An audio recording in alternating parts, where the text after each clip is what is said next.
Want to remind you some great stories on our website. We were busy last night working away, developing some stories, fleshing things out.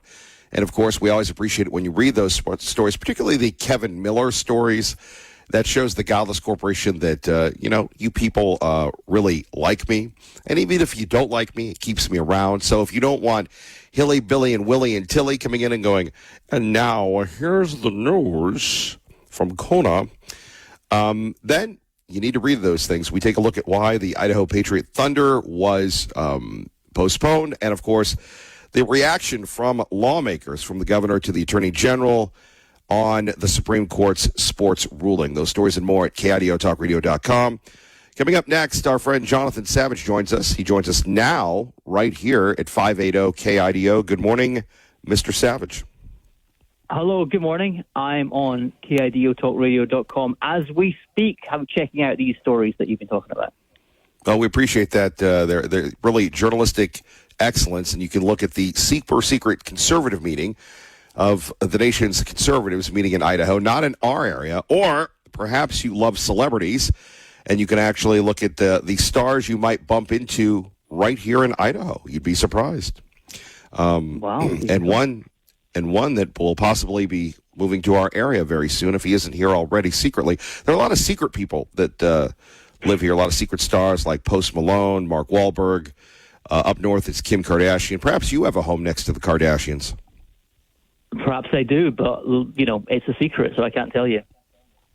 No, you can tell I've done my usual prep today. So what are we discussing? I'd like to, before I hijack the agenda, before I once again set you straight, I'd like to know what we're supposed to be talking about so you can keep your job.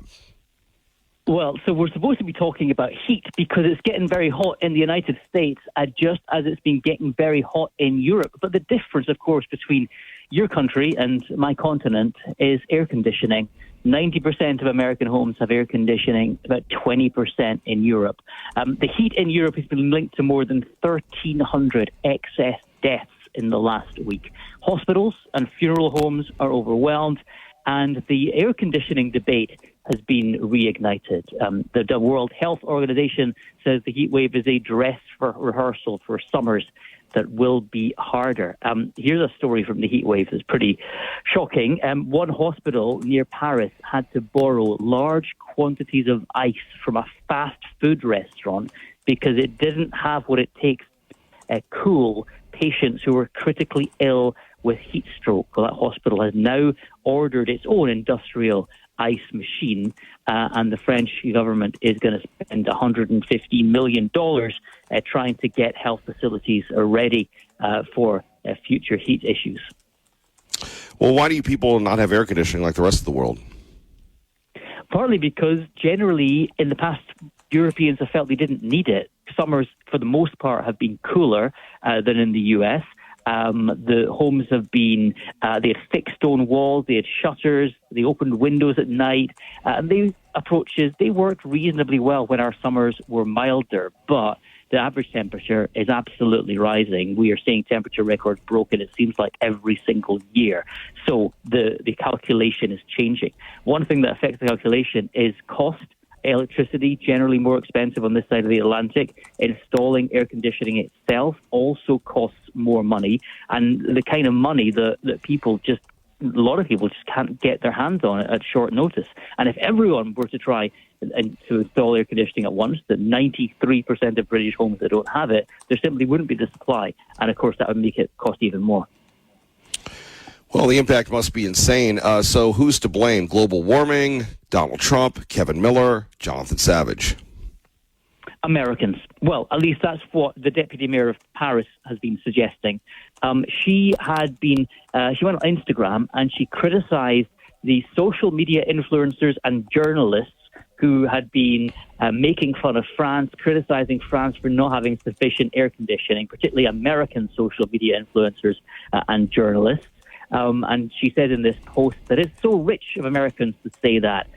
She said, as the second largest emitter of greenhouse gases in the world, you bear a significant amount of responsibility for what we in France are experiencing. In Paris, we take responsibility. So what do you think of that? Well, There we have it, boy. It's amazing how many people take social media seriously, and it's amazing how I don't. And I marvel at people that have created really something out of nothing. I really do. I think it's a tribute to them. And like I said, it's amazing that we have to post things. We have adults posting things and all sorts of craziness, if you will. We move on to the squared circle. We have AEW continuing to get rave reviews. We have Sami Zayn, the world champion of the WWE. It just doesn't feel right, does it? Sami Zayn as WWE champion, it's an odd one. So, all right, I have on my laptop right now Night of Champions, which I am only about a quarter of the way through. I'm on the Queen of the Ring match. So I'm looking forward to get to the Sami Zayn situation and seeing how it plays out, how it goes down, how it feels.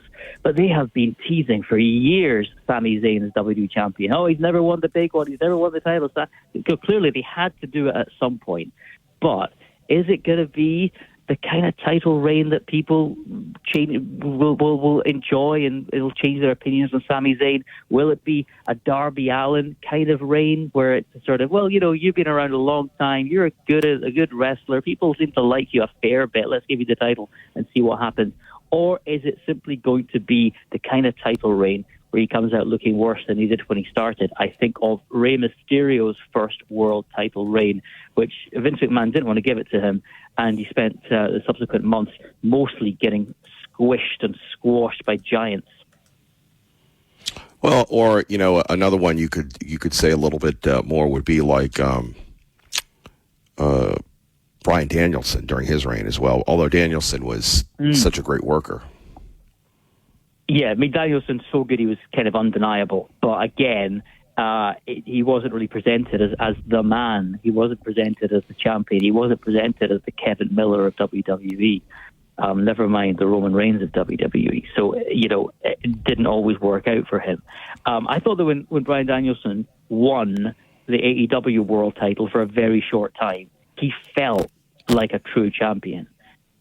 It felt something a little bit different. Maybe because it was in AEW and he wasn't surrounded by the WWE superstars, but it seemed like that was the right place for him to be world champion. Who are you looking out for? Anybody good?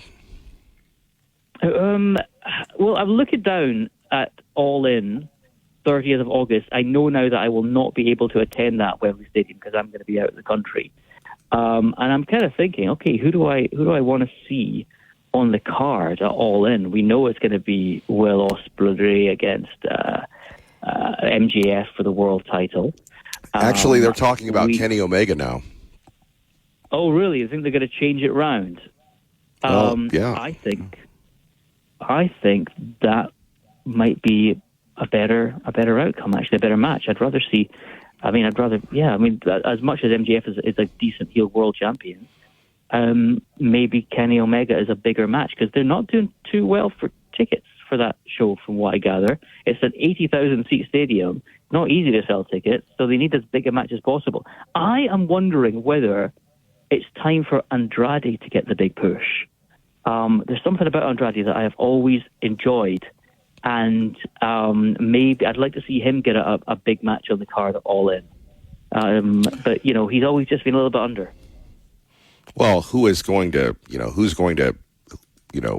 draw with? And Andrade really hasn't been pushed that much.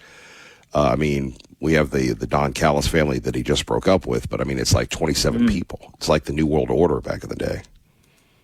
Yeah, he could go through every single one of them. He'd still be, probably be his retirement by the time he'd finished with them. So, we could see it if MJF's not going world title. I guess MJF Andrade seems like a fairly obvious match for Wembley. That would be all right. I wouldn't mind that too much. And hopefully Mercedes Moné will be on the show. Of course, she will be, won't she? Because she's got title defense against title challenge against Tekla. So yeah, so I think Mercedes Moné is fantastic, and WWE should never let her go.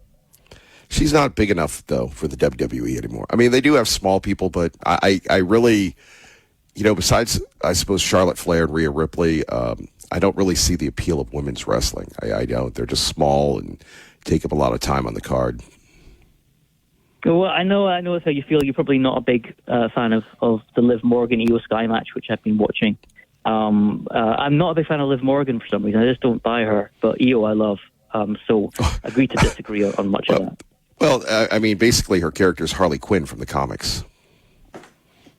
Yeah, I'm not familiar. I know of Harley Quinn, but I'm not familiar with the oeuvre of Harley Quinn. So maybe it's better that I'm not like getting a second-rate version of Harley Quinn. My man, Jonathan Savage joining us. Are you busy, or has everybody taken this week off on all of your other people you hang out with? Yeah, I'm less busy this week than last week, weirdly. I figured. I'm not quite as in demand. Maybe it was something I said. No, people don't love you. People don't care for you. People don't cherish you. People do not honor you. You see, through thick and thin, we're there for you. But something happens in Europe, something happens in Japan, in Korea. Then all of a sudden, the Johnny-come-latelys come back to the fold, where myself, Bo, Sweet William, the Potato Cartel, we are with you throughout. Not Simon Diamond in Florida, not Jabroni JT in Alabama, not that guy in Raleigh, who quite frankly is a no talent compared to the champ. There was only one champ that ruled all of North Carolina, and it's not that guy Casey. It's me. And you know something? We're here for you. And our loyalty, how is our loyalty repaid by you? When all the little munchkins come running to you, oh, Jonathan Savage, you give us the Heisman. And the Potato Cartel, people listening right now on 580 KIDO, need to know where you stand with us. However, you do not reciprocate. One time, Mr. Savage goes, oh, I'm sorry, I got to do a podcast. A podcast instead of talking to potatoes? How dare you, sir? You feeling all right? Okay, look, you raise very good points. You raise very good points, and I'm not going to argue with you. My grandmother once told me, never confront a master debater, and that is exactly what you are. So I'm gonna follow my grandmother's advice if I remember it correctly. One more time, one more day. Finally, are you people happy about the 4th of July? You get that all the time, I'm sure. Yeah, I love the 4th of July. I mean, good for you guys. Have a nice little party. We don't have these kind of parties. I'm jealous of you. I might even set off a little firecracker myself in celebration. So, knock yourself out. Just not literally. Be careful. Yes. Party responsibly. Yes, well, you please tell the king and the queen that they had their chance. They could be the 51st state. I will. I'll go right up to Clarence House right now and post that letter through this board. I got to go. I've got to give you the Heisman. I'm supposed to be in North Carolina, as you predicted about 2 minutes ago. So I'm going to bid you farewell and, have a happy 4th if I don't speak to you before then. Hopefully we'll talk to you tomorrow. See you, Jonathan. Bye-bye. Bye-bye. Our great friend, Jonathan Savage. A little insight there on places we've been. Jonathan Savage works for Fox News Radio, so he talks to people throughout the country. If you're ever traveling and you hear him on another station, that's the Fox News station. So it's just fascinating places that I've been that he's going to as well. Big news yesterday, if you're a sports fan, the Broncos are now in the Pac-12. And Jonathan Canzano is a brilliant writer, not just a sports writer, but a writer. And I actually made his mailbag. And I said, should they be in the Big 12? Because you have Utah, you have BYU, you have culturally perhaps more teams aligned with that. And he said, no, the Pac is good because it allows them to be in the college football playoff. But they had a big party yesterday at Broncos Stadium, and it was unveiled that Kellen Moore will get a statue. We'll have that story for you up in about 30 minutes on our website, KIDOtalkradio.com. But yes, Kellen Moore will be getting a statue. He may not be in the College Football Hall of Fame, may not live in our area anymore, but certainly honoring college football as winning his coach. And really, the state of Boise State this year and all the other schools in the new Pac-12, it's more about money. And we opine the loss of innocence in college athletics. And I don't know if there's going to be a reckoning on that. I don't know if if people are going to just get fed up, if they're going to say, when we talk about NIL, when we talk about the transfer portal, when we talk about money, is that really, what we want to hear about? Now, the athletes for years worked free or were paid under the table, but they had the opportunity to work for, get an education, which is not cheap at Boise State. It's not cheap anywhere.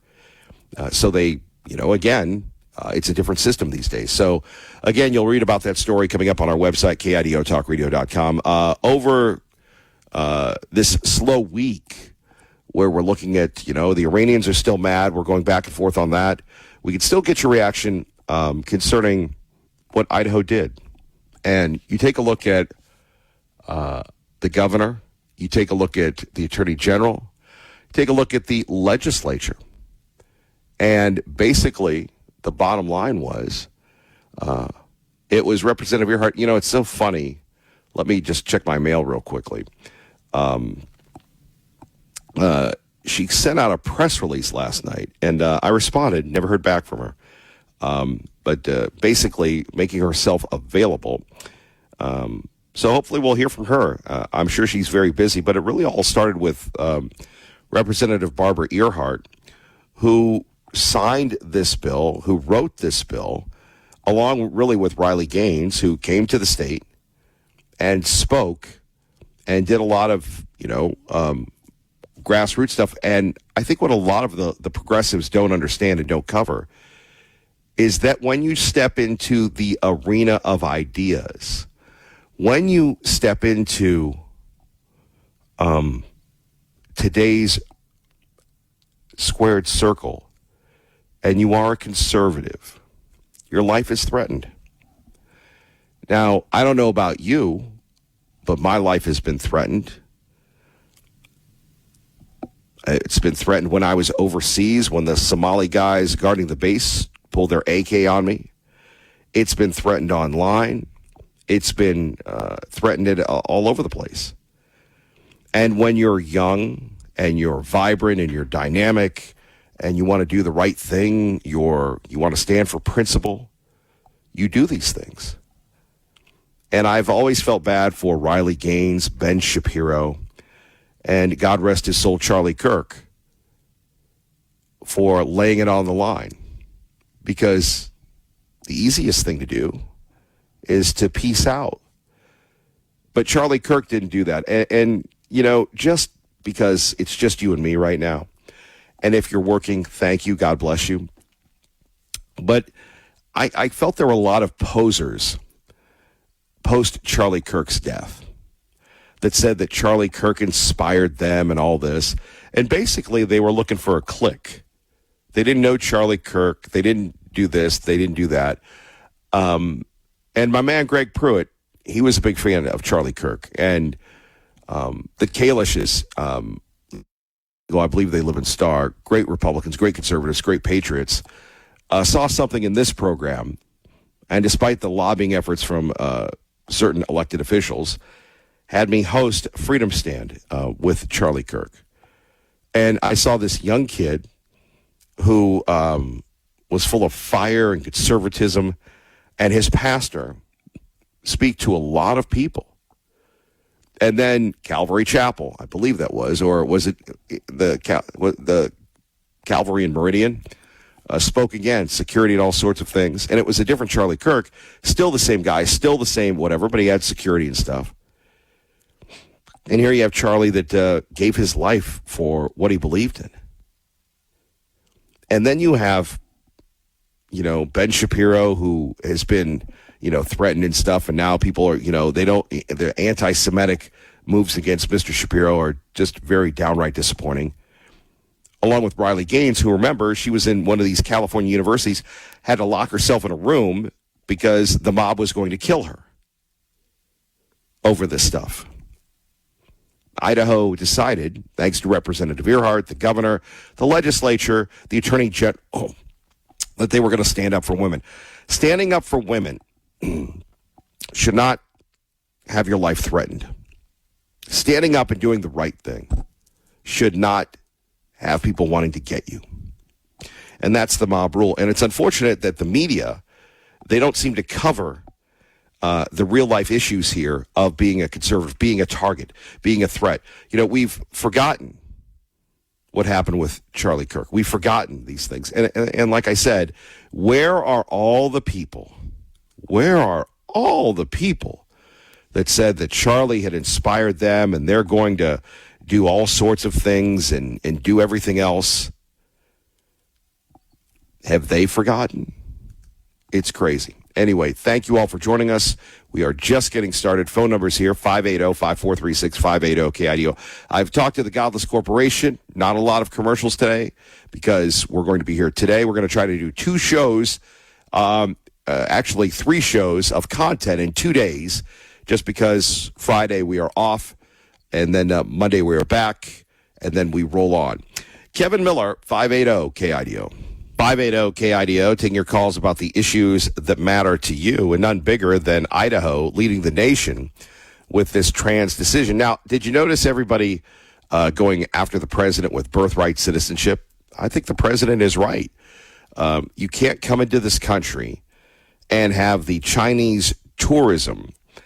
You can't have the, you come in, you have a baby, and then you go back to China. In fact, the president on Truth Social actually said this and said, congratulations, China, you're going to get a lot of, Chinese citizens that are Americans.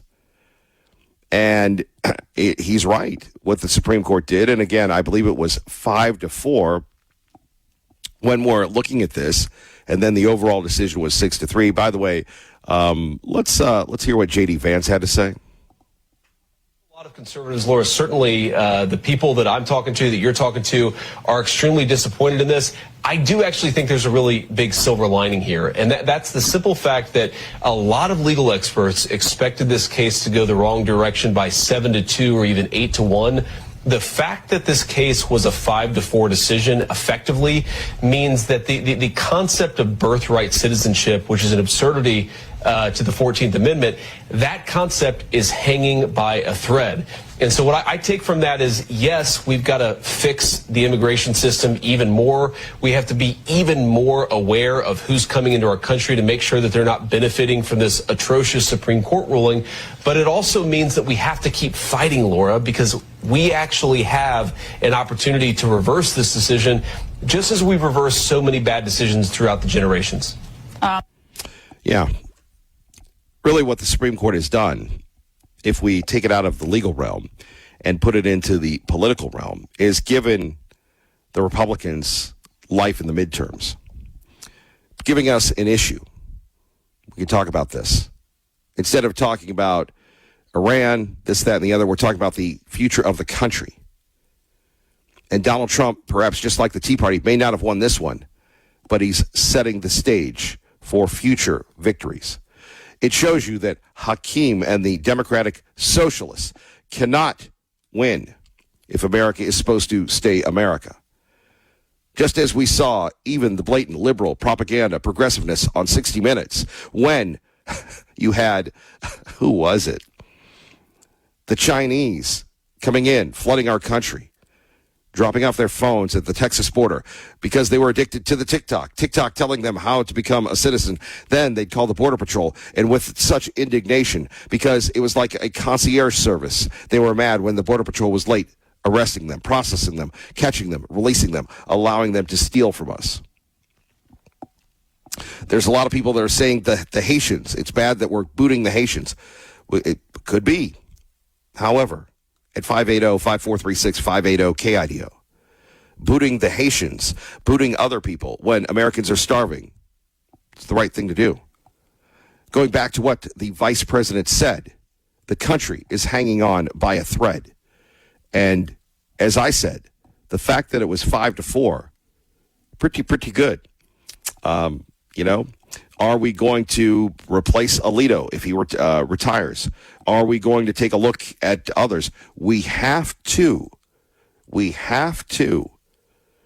continue our run on Supreme Court, folks.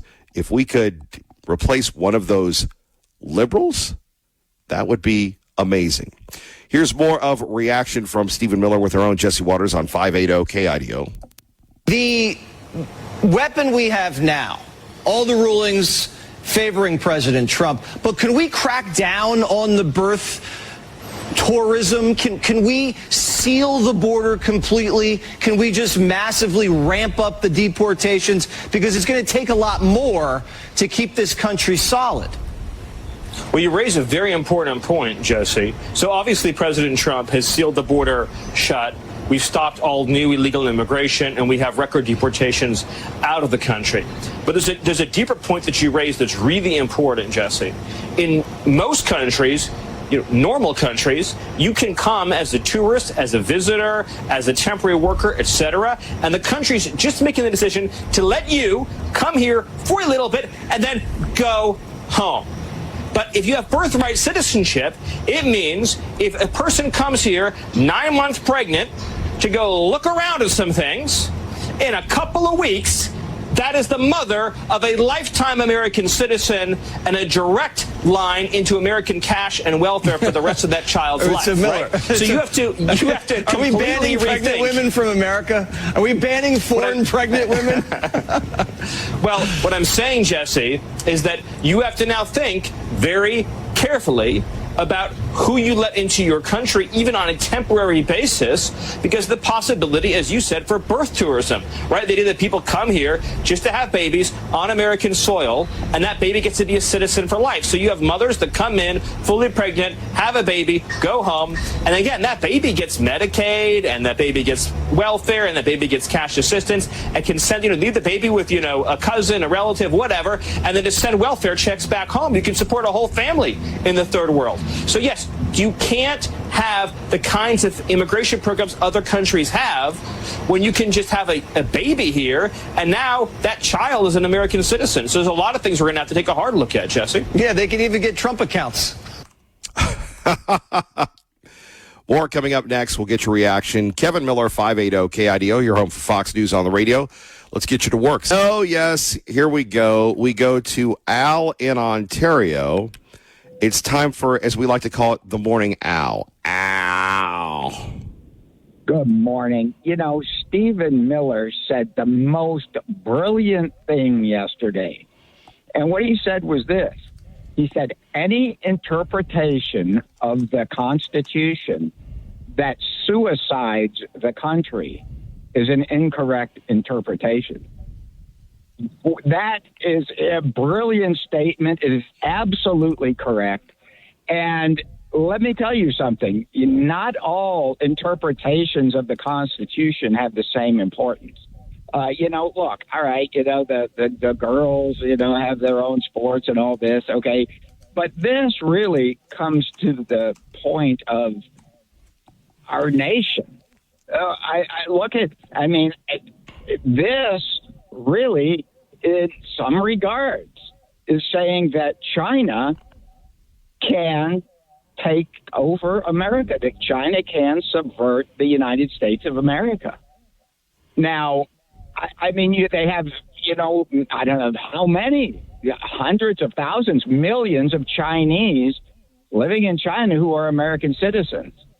Okay, but not just China, it's all nations. So America, you see, but this has always been the plan, right? Okay, so it's all about destroying a constitutional nation. And this is what's happening. And, unfortunately, the rhinos and those people who should understand this, their education just is not kept up. Everybody wants to be a nice guy, right? Well, yeah, and you bring up a good point, and as you've outlined the leftist argument, and you hear people going, well, the 14th Amendment, and this is going to show it that people have a right to this, and you're going, well, but do you have a right to come into this country, have a kid, and then leave, and then be eligible for all the benefits that Al and Kevin Miller get? Well, look at it. It says under the jurisdiction of. Okay, so how do you interpret that? Okay, do you interpret that the baby is under the jurisdiction? No, it's the mother. Okay, even the baby is going to be under the jurisdiction of the mother and her nation, right? So, and everybody knows that was the question that was being asked, under the jurisdiction of. So, I mean, and half of them, half the people are thinking, well, wait a minute, it just doesn't make sense. Okay, you can't, but and it particularly doesn't make sense now that we have a nation where, you just create money out of thin air. Because what it does, every one of these illegal aliens that's coming in here, or even the new citizenry, okay, who come in here and have their babies popped out here, guess what? The government is just printing money, okay? And what that does is it dilutes the value of the money in my pocket, in your pocket. In other words, it's exactly stealing money. Okay, that's what it is. Okay, when you dilute the value of your money by printing it, and you have to print it because all of these people are coming here, you're stealing money, you're stealing value, money. How are they stealing money when we're just happily giving it to them? Well, because under the Constitution, the government does not have the ability to, take money from me or you without due process, right? Okay, so where is the due process? Okay, when you're just printing money out of thin air, what you're doing is you're stealing value from everybody. Okay, so the reality is that's why we had gold and silver, because the government was unable to actually print gold and silver. That's money, right? But now the government can just violate the Fifth Amendment and take all of our money whenever they want, okay? And this is what we saw with the Doge, where we have $4.7 trillion. Nobody knows where it went. Whatever happened to Doge? Whatever happened to Doge? Doge got the boot. Basically, what's happening is people are looking at what right now. They're just looking at what they're seeing in front of them right now without thinking about the fact that their children and their grandchildren are not going to have a country. And it's going to be, the Chinese are very, very smart predators. Okay. And they're the Morlocks from the Time Machine. Okay. And the rhinos and these liberal yahoos, they are the Eloi. They don't have the capacity. They don't have the mental capacity to defend themselves. They really don't. It's unbelievable. And this is what happens when you have a degraded educational system. I don't know where Lucille got her great education, but somehow that young lady has an unbelievably great understanding in education.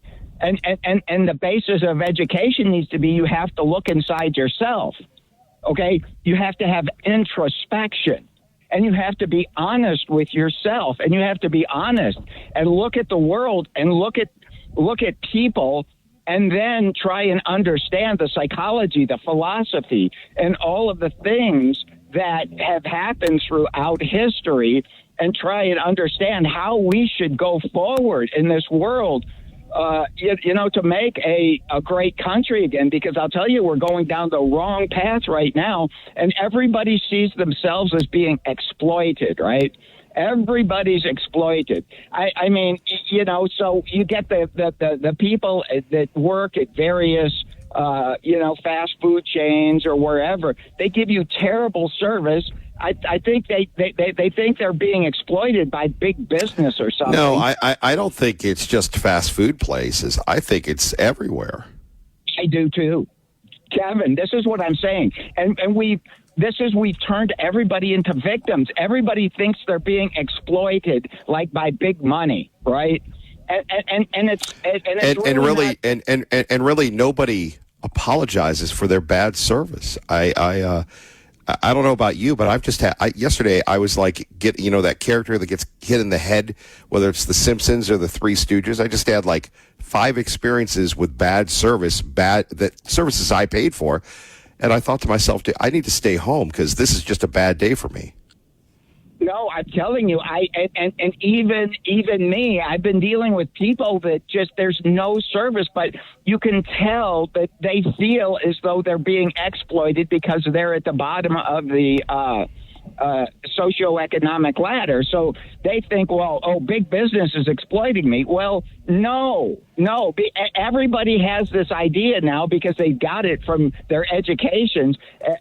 Big business is exploiting everybody. No, they're not. Okay, big business has one reason for existence, to make money. That's it. No other reason. That's all they're there for, is to make money. Okay, now what we have to do, okay, as citizenry, is we have to make sure that we get our elected representatives who control the aspects of big business so that, they don't exploit everybody, but at the same time, they maintain a competitive edge in the world, right? Because right now we're not competitive. This is the problem. This is why the government has to go in and pay for Micron. And this is why the government has to go in and pay for everything, because we haven't kept competitive.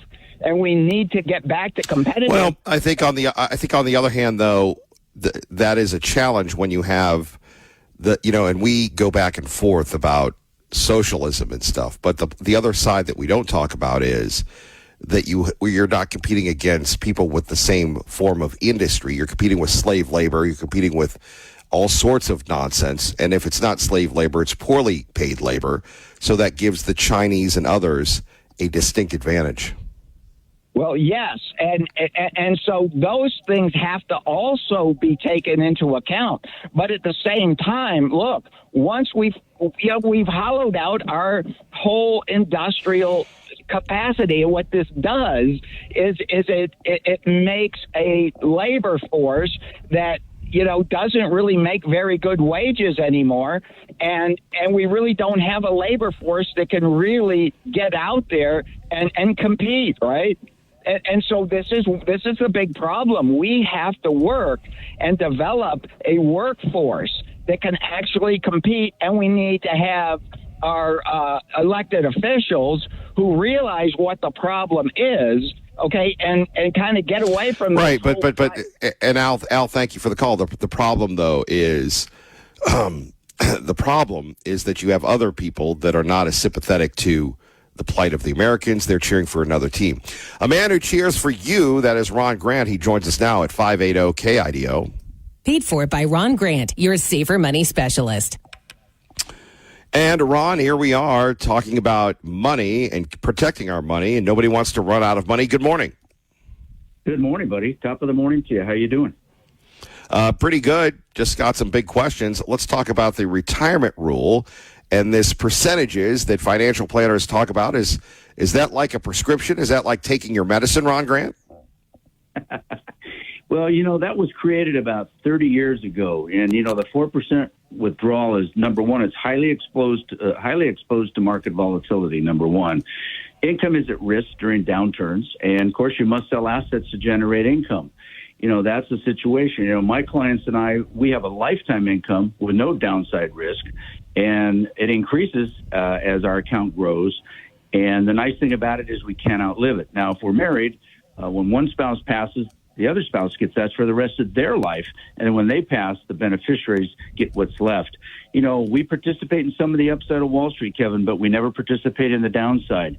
Back in 08 and 09, when the market tanked almost 50%, my clients and I, we got zeros. But a zero is always better than a loss.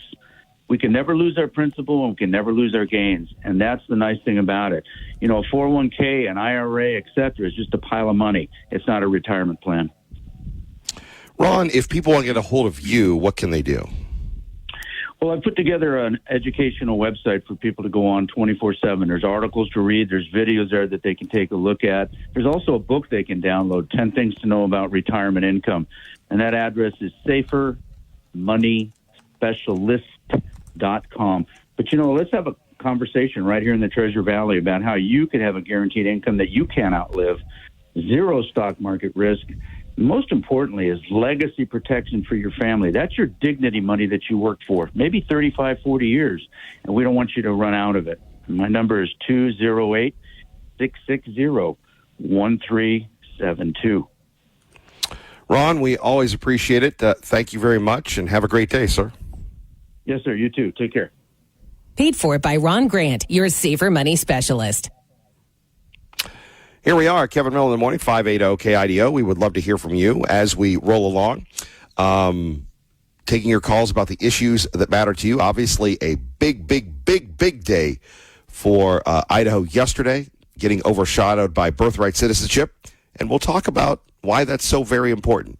We'd love to hear from you next. Kevin Miller, 580-KIDO.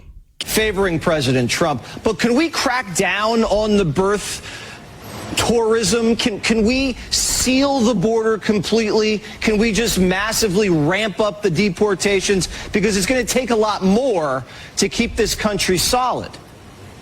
Well, you raise a very important point, Jesse. So obviously President Trump has sealed the border shut.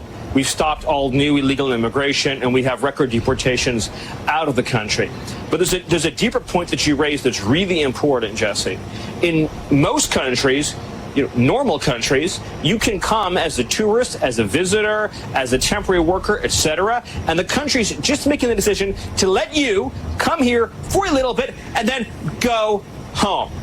But if you have birthright citizenship, it means if a person comes here 9 months pregnant to go look around at some things, in a couple of weeks, that is the mother of a lifetime American citizen and a direct line into American cash and welfare for the rest of that child's life. Right? So you have to Are we banning pregnant women from America? Are we banning foreign pregnant women?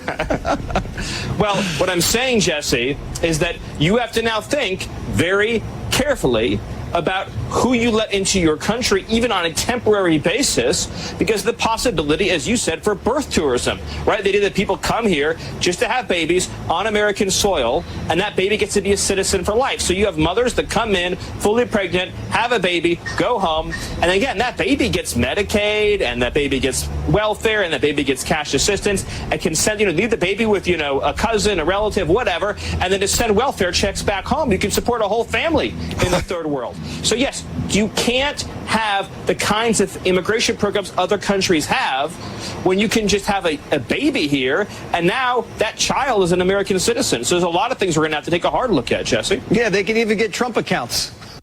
There we have it. Jesse Waters, with the talent that he is, getting the last word. We'll continue to talk about birthright citizenship. As we said, Kellen Moore gets a statue.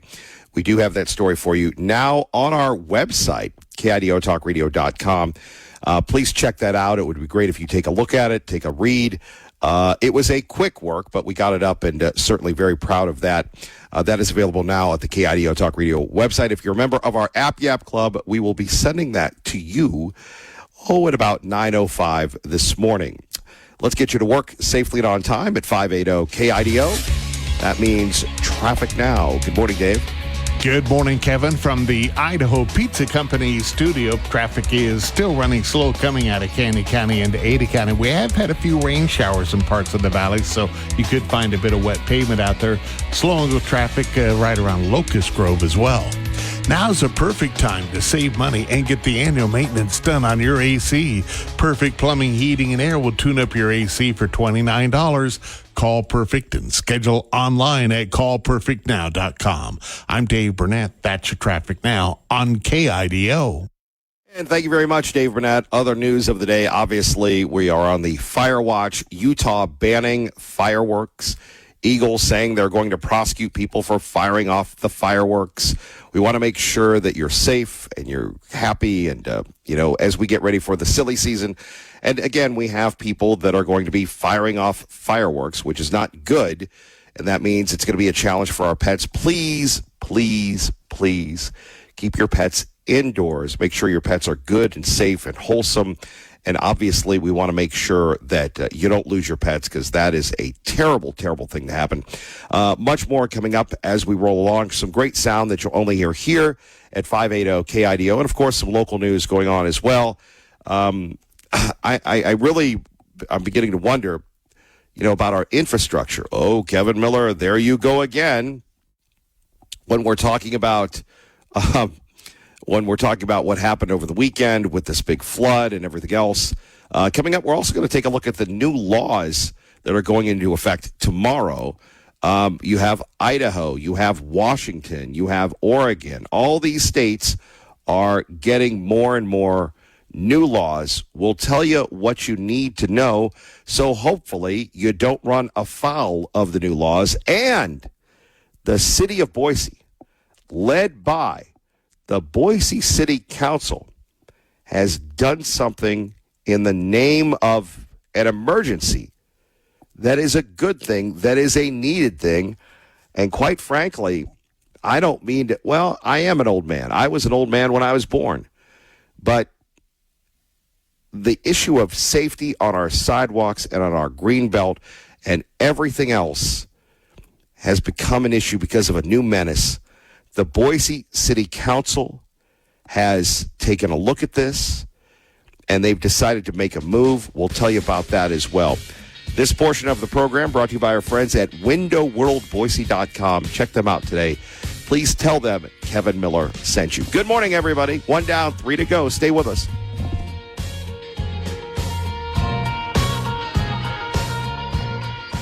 Dylan, who joins us now. Dylan. Good morning. Kevin, good morning. Good to hear you this morning. It's always interesting, something new every day, especially in the Supreme Court scenario. Was having an interesting conversation with Mr. Tom Bunds, and this concept came out where, one of your favorites, one of my favorites, Ronald Reagan. The Gipper. We had the Gipper. We had supply side economics or trickle down economics. What's the adverse opposite of that? It's trickle down inflation. You have a disagreement maybe with Tea Party Bob and some others about whether we're a socialist nation. And you have there's no disagreement. We are a socialist nation. Yeah, when the government buys businesses, that is not a capitalistic system anymore. We are a socialist nation. Now we can rip it and we can talk about how bad it was, and on the other hand, you can just accept it. And look, I admire Tea Party Bob, but this is not an agreement show. We agree to disagree. I disagree with you sometimes. And, the bottom line here is,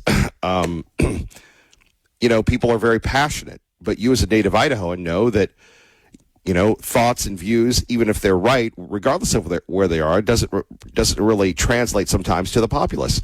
I'll take you, for instance. I think that you would have been great to clean up Boise County. You did a very good job. You worked very hard. You were very diligent. Gosh knows you sacrificed. It didn't work out for you. People went with more of the same. And God bless them. And heaven forbid, we don't want to upset anybody in Boise County because they'll call the godless corporation and complain about Kevin Miller because they're nothing but cowards there. That's right. I don't plan on going to Boise County. So, na. I'm sorry, Dylan. You called. Let me listen to you. Yes, indeed. We have a system of complacency and belief, and that's really what the whole thing is. It's like, I hate asking those yes or no's. Kevin Miller would say, just say yes. But have you seen the movie Multiplicity? Or have you seen the movie Click? Or have you heard the story The Monkey's Paw?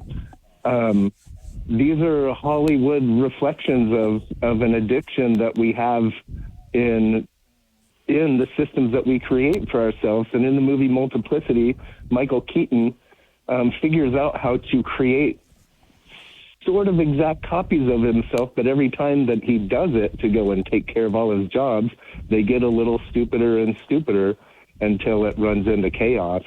And that's what we're doing with our dollar in printing it. And we're seeing it play out more than ever here in Boise. And those dollars are being used everywhere to support. I do appreciate Tea Party Bob and our use of Medicaid, of just funding our education system, funding our illegal immigration. We're in a multiplicity problem, And I don't know. I don't know if there is a chance to wake up. This egg might have to crack and break, get scrambled up, and hopefully get made into something not on a shingle. I have no idea what you were talking about. You don't know the old S on a shingle story, huh? Well, no, I do, but basically you were kissing up to Tea Party Bob, and that's very nice. Maybe you two should go hug and kiss somewhere, but for the rest of us that really don't know what the heck you're talking about, it just seems kind of convoluted, if you will. I mean, you can do better than this. Well, I would say what the real subject of the story is, but it starts with Micron and the government. Yeah, but hold on. And hold on. With all due respect, hold on. Thank you for the call, Dylan. I'm so tired of everybody bagging on this. And to Tea Party Bob as well. It's like, here's the deal. If you have an issue, go talk to your elected officials. If you have an issue with Kevin Miller being right, we can debate this issue, but you keep bringing up Micron. Yeah, Micron is a big deal. And, that was the system it was all litigated. They have a lot of money that the government invested in them. They are doing exceptionally well. There's one person, one show that has outlined that. That is Kevin Miller. And then instead of working within the confines of the show, we have people like Tea Party Bob and Dylan and others that attack Micron. That's great. Wonderful. Micron is also doing a lot for the community. No one's told me to talk about Micron, but I respect people that invest in community events, that invest in this program. So when you people start bagging on this, you guys get to go on and do your own thing, and then I'm the one held responsible for it. And it just totally upsets me when we have people just making these comments. If Senator Lenny, who we have a lot of respect for, has an issue with it, bring it up in the legislature. Oh, he did. Maybe he did, maybe he didn't. Nobody cared. The congressional delegation didn't vote for it. They've gotten on board. When we continue to harp and go negative, you're not convincing anybody. But you know what you're doing? You're hurting this very platform that so graciously loves to hear you speak. As I said, one thing that I've learned between being a baby host 31 years ago and a professional today, that this is my livelihood, is that when the winds change, you get on the train. And, doing this, and this, hey, go do your investigative reporting. Launch a Substack. But coming in and ripping everybody all the time. Look, I had a 3-hour talk with a government official yesterday. And I said, government official, why is Boise? Well, they're libs. They're raising taxes. Why is Meridian? Well, was that Joe Biden money? They got hooked on it, as we warned them at the time. Just like we said, Dylan, great guy, great American. He was right about Boise County. They didn't want him. I would have voted for him. Look, I put it on the line for Dylan. But in the end, you're not moving the needle. No one is. Tea Party Bob ripping Tommy Ahlquist. You take a look at what Tommy has built, and Tommy doesn't need me defending him. But it's like after a while, people go, all this show does is just rip people. And maybe 20 years ago, that was right. On the other hand, you have to acknowledge that people want stuff built. And, okay, well, how do you work with people if you just call them names? I can't believe I'm saying this, but you want real, you want truth, you want transparent, you want authentic. That's what this is. It's not a show. So when people sit there and go, well, this, that, and the other, you make your phone call, you feel good, you move on. But have you done anything? Have you been down to the Capitol with your elected officials? And I'm not talking about the Idaho Freedom Foundation that has their own agenda and that has been diminished greatly. Let's go to Brian in Nampa with Kevin Miller at 580 KIDO. Good morning, Brian. You got to adjust yourselves, don't you, Kevin? I would say. When the wind blows a different direction, you have to adjust. That's one of the things, Kevin. I complained a lot about having to move all around the country, but one thing about living in Michigan, North, South Carolina, Texas, multiple times, and then back up to Idaho, is I had to realize that The United States is a very diverse place, and I don't like using that term, but it is. And you have to adjust to where you're at, and you have to adjust. I agree, Kevin. We're a socialist country now. We are. I don't like it. But if I'm going to survive now, I've got to adjust to it. And if you were out on the open sea and I don't know, hurricane comes from a different direction, you either adjust or you sink, right? You're right. And that's what you talk about a lot, Kevin, and I listen to your show. I even vent sometimes. You know what happened to the Supreme Court? It wasn't their education. It was their education. Kevin, I'm 54 years old, and the only time I learned how to have a relationship with God is when I had release time and I went to seminary.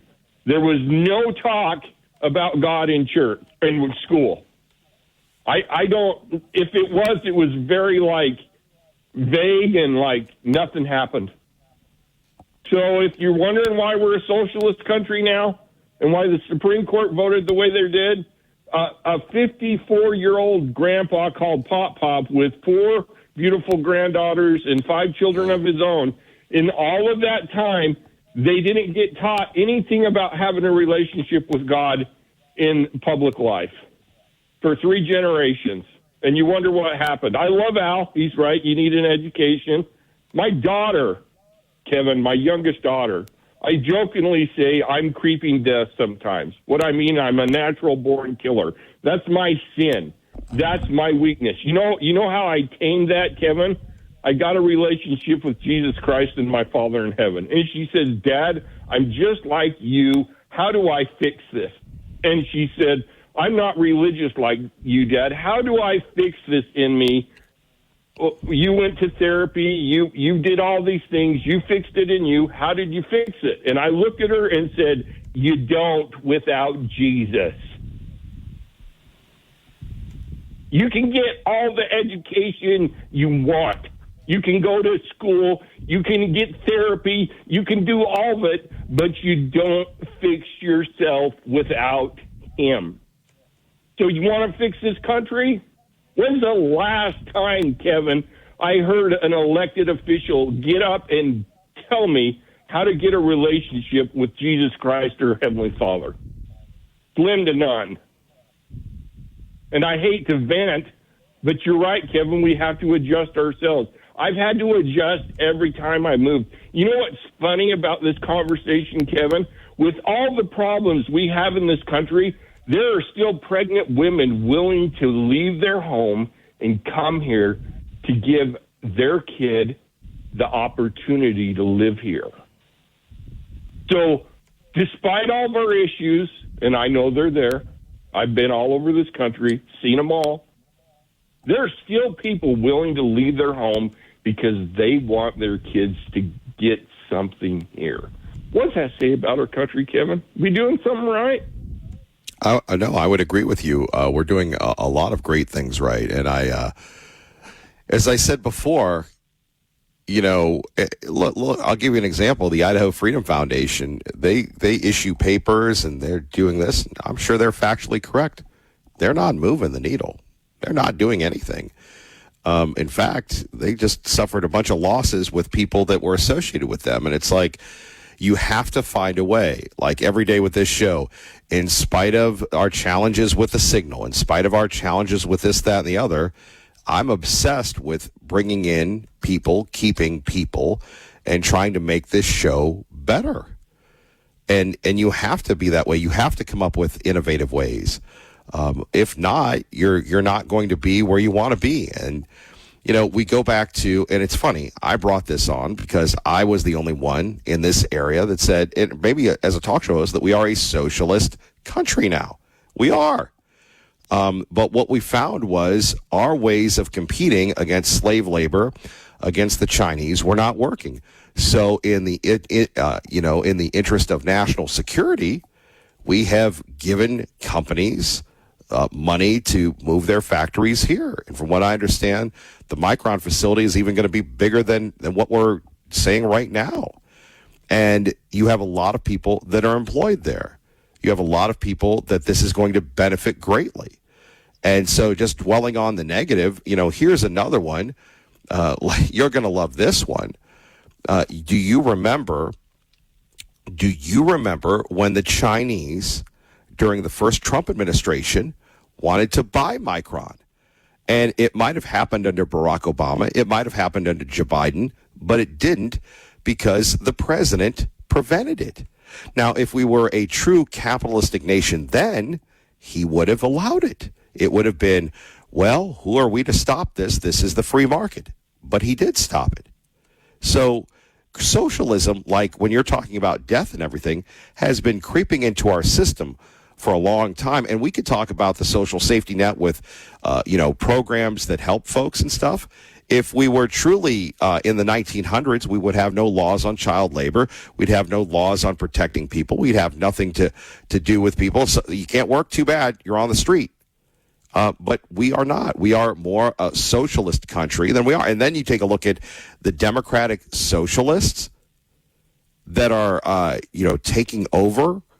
This has to be dealt with. These people have to stop. So, we are. And we can either acknowledge it, we can bag on it, or we can figure out, well, what's the next step? And that's where this program comes in. Yeah, and talking about it is the only way you figure that out. Yeah. And that's what I love about your program, Kevin, and I hope people realize that. Like, Kevin, yesterday when everybody was bagging about what the Supreme Court did, I agree with a lot of it, but come on. We've been through worse in this country. How are we going to fix it?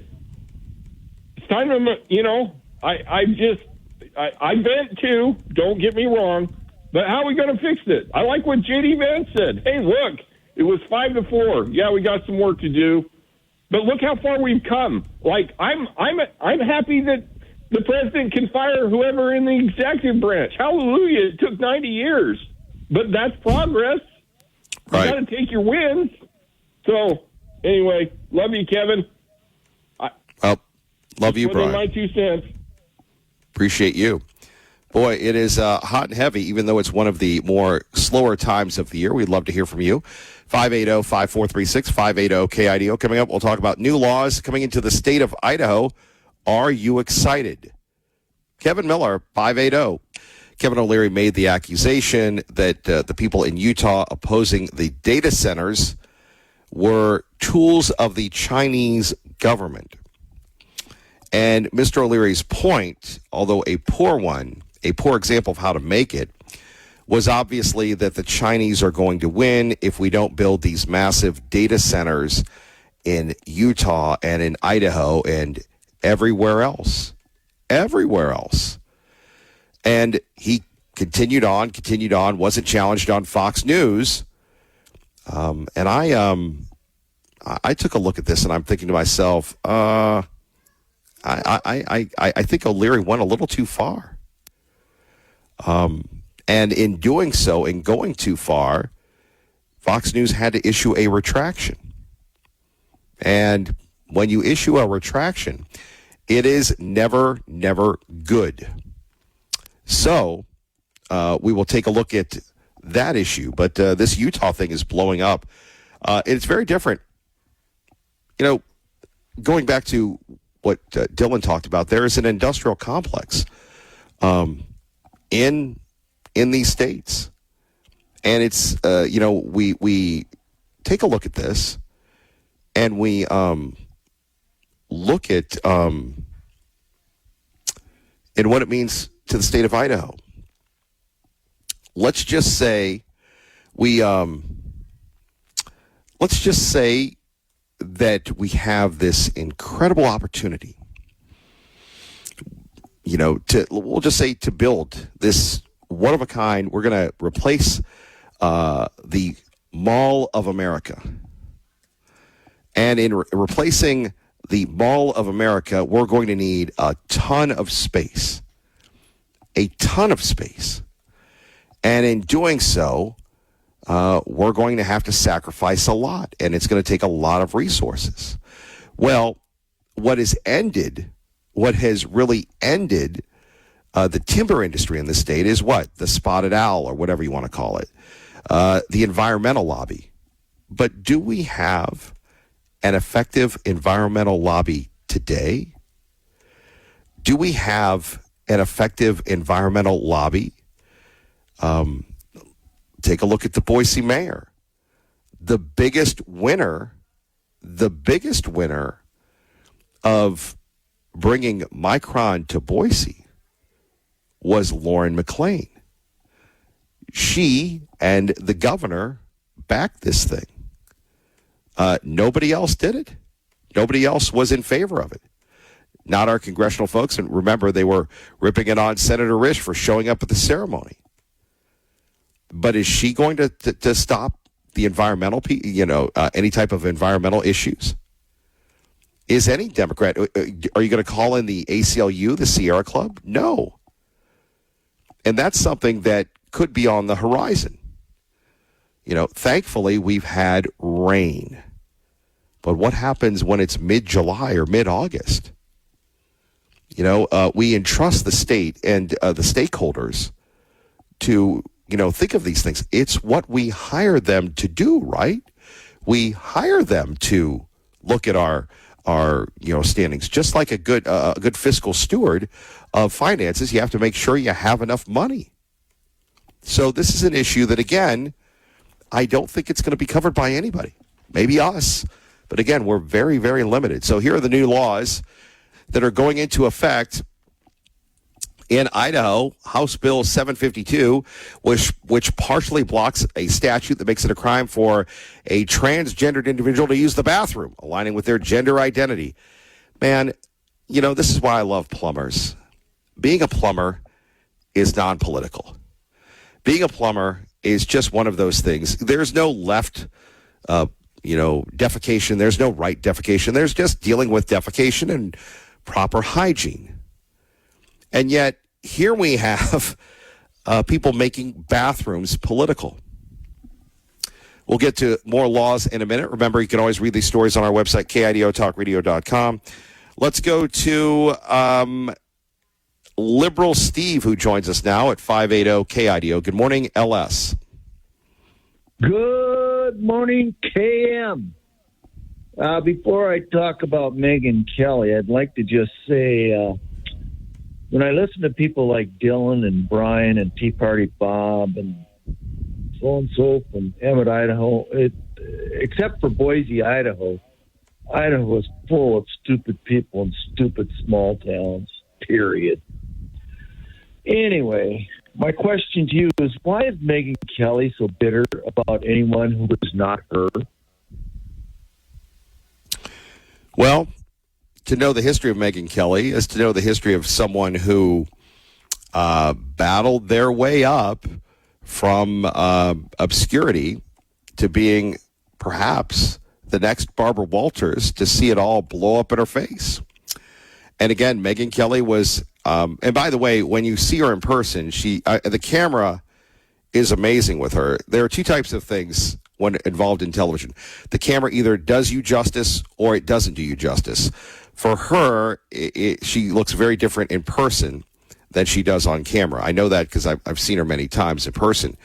Why is that important? Well, she went from an unknown attorney to being a correspondent with Fox News, which never happens, to being a host of a show, to being the belle of the ball, to signing a massive deal with NBC, to being embarrassed, to suing them, to making a lot of money. And instead of, and this is the problem with the online world, sure, you have incredible freedom. Sure, you have the ability to make a lot more money, but you don't have the prestige, you don't have the honor, you don't have the influence of being associated with a broadcast network.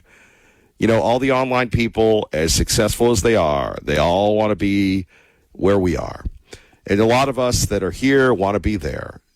So why is she so bitter? Because she's not back in the big time. So no matter who she talks to or what she does, she is never going to be what she once was on Fox or on NBC.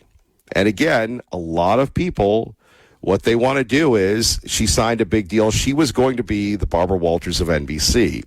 Now, when you know this, when you're hired at a company, the company can, you're not hired by the company, you're hired by a person. So when she got there, all of a sudden, she wasn't very welcome. And she made one comment about blackface, and they pulled the R word on her, the racist card, and she was out.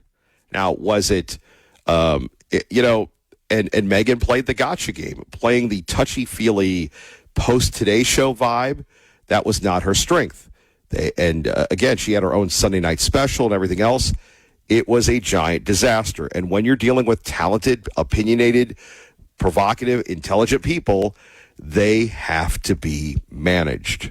And if not, we see what happens. So I would assume that she is still very, very bitter about not being the big dog, because as big as Tucker was, Megan was bigger. She rivaled Bill O'Reilly. Now, O'Reilly, at his advanced age, I don't think that he cares. But when you're in a company, a broadcast company, now more than ever, there are rules, there are guidelines to protect the license. And when you're doing a fiddle and a diddle and a dabble and a dibble and you're online, there are no rules. So why is she bitter? Because she's not in the big time. You know who she looks like? And how come in all her... Hold on, let me just say another thing real quick. There's a guy that, I don't know everything, but there's one guy that is truly bigger because he's online, and that is Pat McAfee, the sports guy. And Mr. McAfee is so big that he's allowed to keep his freedom and independence while hosting an online show. So he is the rare exception. He's very happy with what he's created. But again, he wasn't a guy that was on traditional media. So that's the only sidebar I wanted to add. Oh, it's just that I get sick of it. I think she's got mommy issues. Seriously, I think it's got nothing to do with anything else.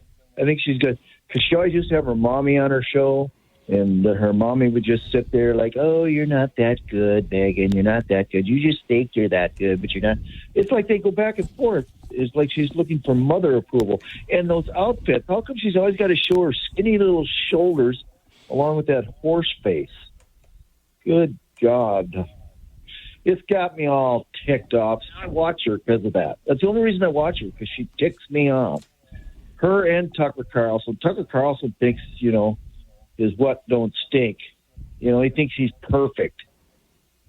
That's what bothers me about Tucker. Oh, I'm such a good guy. I know everything about everything, and I love Jesus, and I don't like that Nahu, and I don't like this, and I like that, and nobody could push me around, and blah, blah, blah, because I know the answers, and I used to be on Fox, so don't tell me. Don't tell me.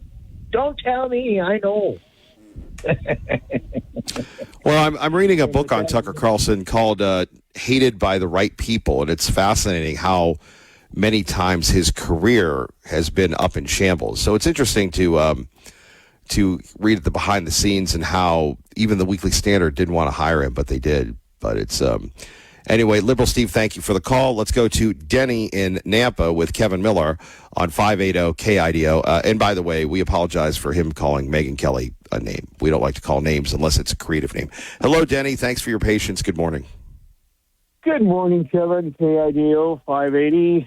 I think I love what's being said about we're all disappointed in some of the decisions the last 24 hours of the Supreme Court. Just a little nauseating in some of them, but yet the other one, I'm kind of glad to hear what happened yesterday with Representative Loyler against Jamie Raskin.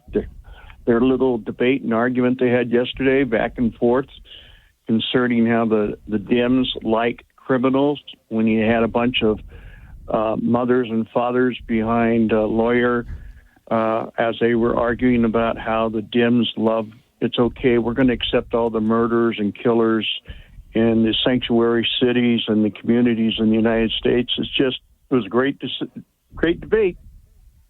Someone stepping up to defend us. That's what I'm glad to hear finally. Well, and that's the important thing. You know, Having the ability to speak up and defend people America and love America. I wish we had more of that kind of people debates here in Idaho and our legislators that really would defend us people here and citizens of Idaho, because they need to listen to what the lawyer was saying, because we need that debate right here. Really think we do. Well, I would agree with you. Bo, please look at your phone for a minute, please. Thank you. I would agree with you on that. Although I don't know if that would work. I think there are. I mean, who's really taking on anybody anymore? Well, I mean, they have found so many of these illegals that don't even speak English that are truck drivers. Why do we not read more situations here of the Idaho State Police stopping these 18-wheelers and checking on them? How many accidents have we had here in the state of Idaho? I think you were talking about right, somebody you're else. right, but who does investigative reporting? No one. And again, if you get too close, I'll explain that next. Thank you, Bo. 580 KIDO traffic. Thank you, Denny. Making it a crime for the people that are transitioning to use bathrooms not aligning with their gender identity, although I thought a federal judge put a whammy on that one. Another law requiring public school teachers to start each day with 60 seconds of silence for students to pray or reflect. Holy MC Hammer. That's why we pray. You got to pray to make it today. Thank you, Lord, for blessing me. Wow. Legislators also removed a requirement for heavy trucks to drive slower than passenger vehicles. See, I think that's a bad move. I really do. I think trucks should drive very, very slow because they can't stop like the rest of us. And then you have people that are, well, not very nice, that are insensitive, that are whatever you want to call them, that try to, they cut in front of trucks. And you talk about one of the most stressful jobs ever. That must be driving a truck through these narrow roads that were not made for these massive, massive vehicles. So please be very careful on the roads, if you will. And again, public school districts to investigate all reports of student harassment or bullying. Why you wouldn't investigate that to begin with, I don't know. Additionally, undocumented immigrants in Idaho can now access funding from the state's Crime Victims Compensation Program. Getting tough on the illegals. So, Teddy brought up a good point about the Sean Duffy program concerning illegal trucking. And the illegals driving trucks and people that without driver's licenses driving massive trucks. And then when it was brought up by our Secretary of Transportation, Sean Duffy, what happened? Well, you know what happened. It just got buried when you had people at the Idaho legislature say, hey, we want access to how many people that are here illegally are getting free education, free medical. That went nowhere. Because if those numbers were ever to be made public, even the most ardent supporter of labor could not fight the public wave of anger, of money that could be used for roads, bridges, schools, being used to educate people that are not American citizens. Now, you could say undocumented, you could say illegal, or you can just say what it is, not American citizens. It's like, the legendary Arid Club. If you're not a member of the Boise-based Arid Club, you're not getting in. If you're not a member of a motorcycle club, you're not getting in. If you're not a military person and you don't have a military ID, repeat after me, you're not getting in. So, to Denny's point, why isn't anybody bringing this up? Well, because there are certain, and I don't want to say nefarious, but there are certain established powers that want to keep the state running a certain way. And the certain way is that they are dependent on a workforce or people or what have you. And it really goes to show you how blatant the bias is when we had the Wilder raid. And we had a bunch of people that were engaged in illegal activity. They were gambling. They were horse racing. They were doing all sorts of nonsense. And the narrative was that the foreign nationals that are living here in America are victims. And do we want young children detained and taken away from their parents? No, but it happens to Americans when their parents are arrested and prosecuted through child services. So why wouldn't it be that way for foreign nationals? Well, then you had the media urging people to go to websites, bagging on ICE. I mean, again, one of the reasons why perhaps I'm so overly sensitive is there are no friends on this program. The only friend I have is you. I don't buddy up with people in the media. I criticize them. And just like a lot of people in the media and in politics, they can dish it out, but they can't take it. This program, we take it. But factually, you take a look at the coverage, primarily, and the newspapers as well, but primarily the TV people, that they were so pro the foreign nationals. And you had people that were bagging on law enforcement, and law enforcement could not respond. And then you had people suing and saying that the sheriff on his horse was bad and all sorts of things that went unchallenged, and that was the narrative. When you had lawmakers effectively say, we don't want the foreign nationals to leave, we want to document how much state money is being used to fund foreign nationals. Well, then they were called names, xenophobic, racist, all sorts of things. Never mind that I'm sure the foreign nationals that are working for these companies don't make the same and have the same benefits as Americans. So we are subsidizing them. And this is all fact. That's not opinion. And then when you have a truck driver call into the Kevin Miller program on 580 KIDO and say, look, man, I see these people. They're driving on the roads. ISP could be pulling everybody over, but they don't. Well, what would that accomplish if they did? Well, it would counter the narrative that we should all just get along and look the other way. Now, should we, profile people because of race, creed, color? No. And those folks that are here legally that get harassed, shame on the harassers. It is horrible that happens. But at 580-5436-580-KIDO, certain powers that be. Case in point, the trucking lobby. There are several lobbyists that are very, very powerful in the state. One would be the realtors. As a realtor myself, my license isn't active. I understand that.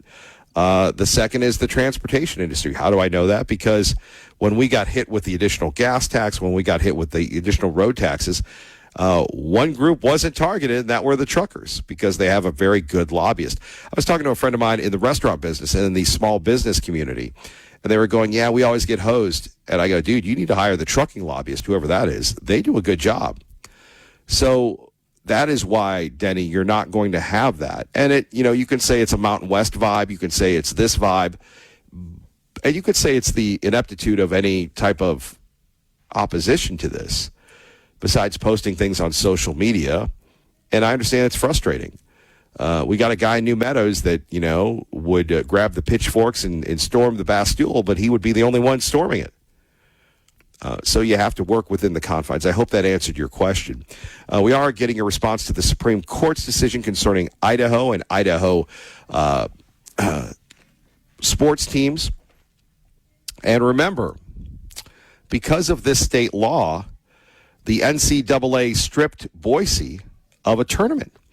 Remember, we used to have the men's games, the women's games, the basketball tournament, and people would come in and they would go, hey, this is great, this is wonderful, this is exciting, and we would really want to be a part of this. And instead, the NCAA, in its infinite wisdom, said, we are going to strip you of this. We are going to strip Idaho of this. We are going to say, sorry, you're not getting another tournament because you are supporting women. You are protecting women.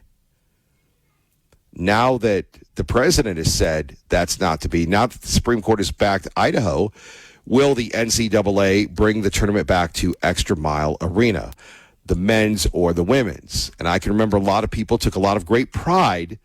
What was it last time? It was Gonzaga and Ohio State. A lot of people that, again, were a transit area. They could come across the country to, take a great pride in doing this, in coming in.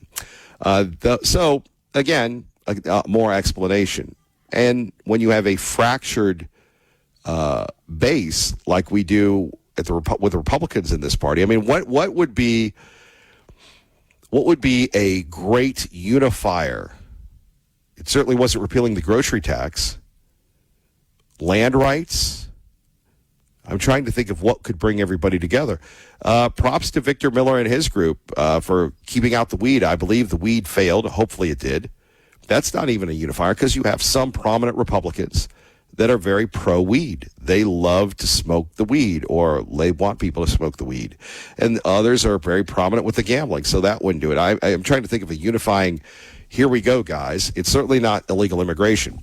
All right, this portion of the program brought to you by friends at Team Mazda. America is celebrating its 250th birthday this year. That's a pretty big deal. But you know what else is big this July? By the way, happy July 1st, everyone.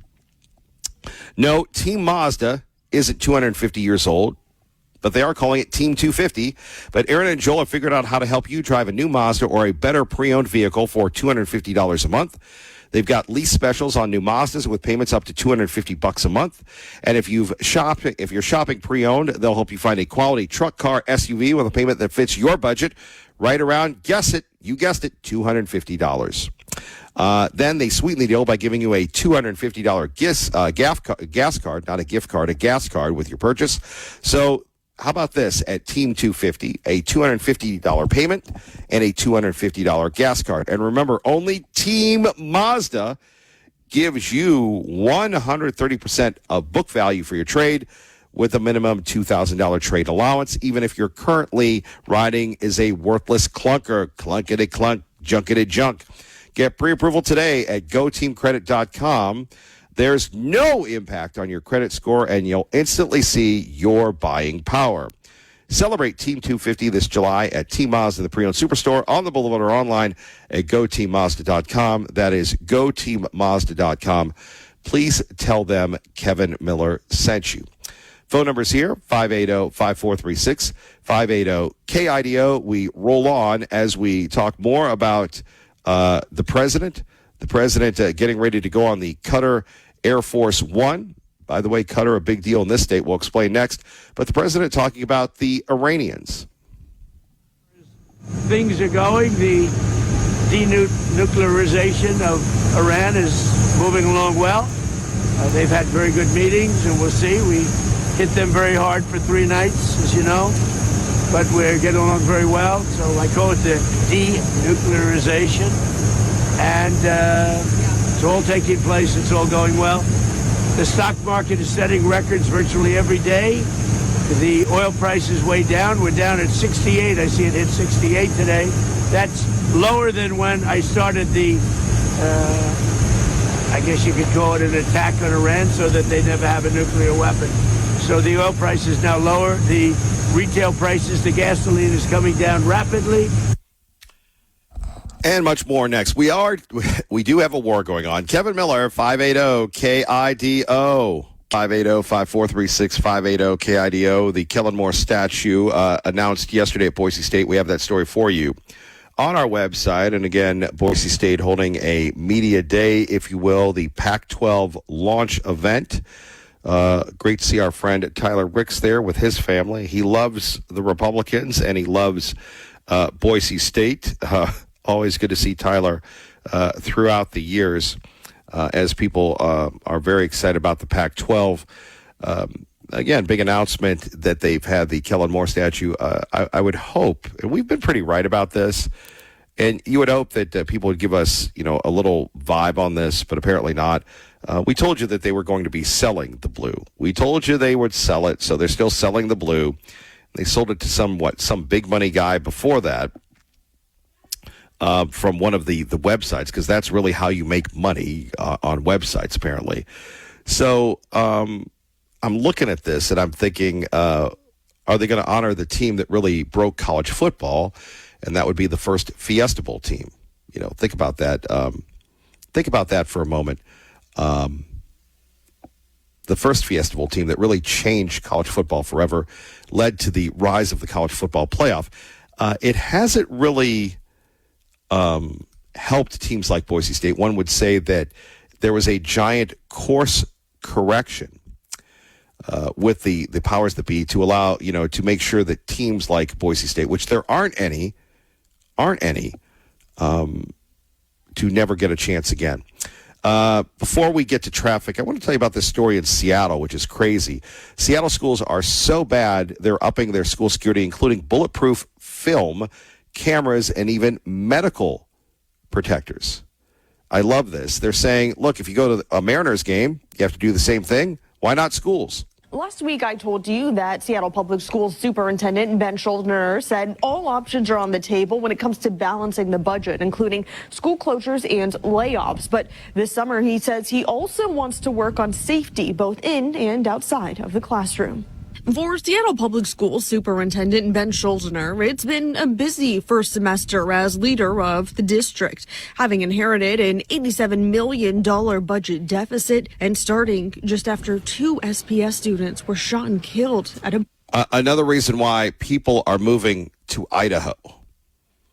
$80 million budget deficit and 2 students shot.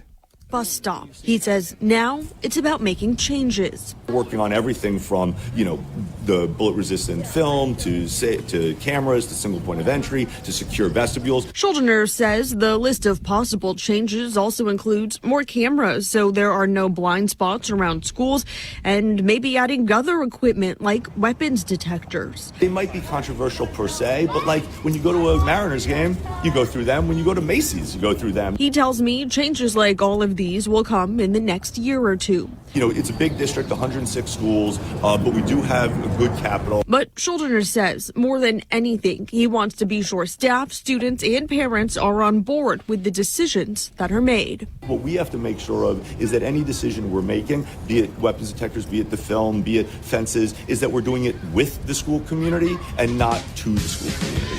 Yeah, wow. Thank goodness we don't live in Seattle. Bro. We'll get back to that in a minute. Kevin Mel in the morning at KIDO Talk Radio, brought to you by Team Mazda. Good morning, everybody.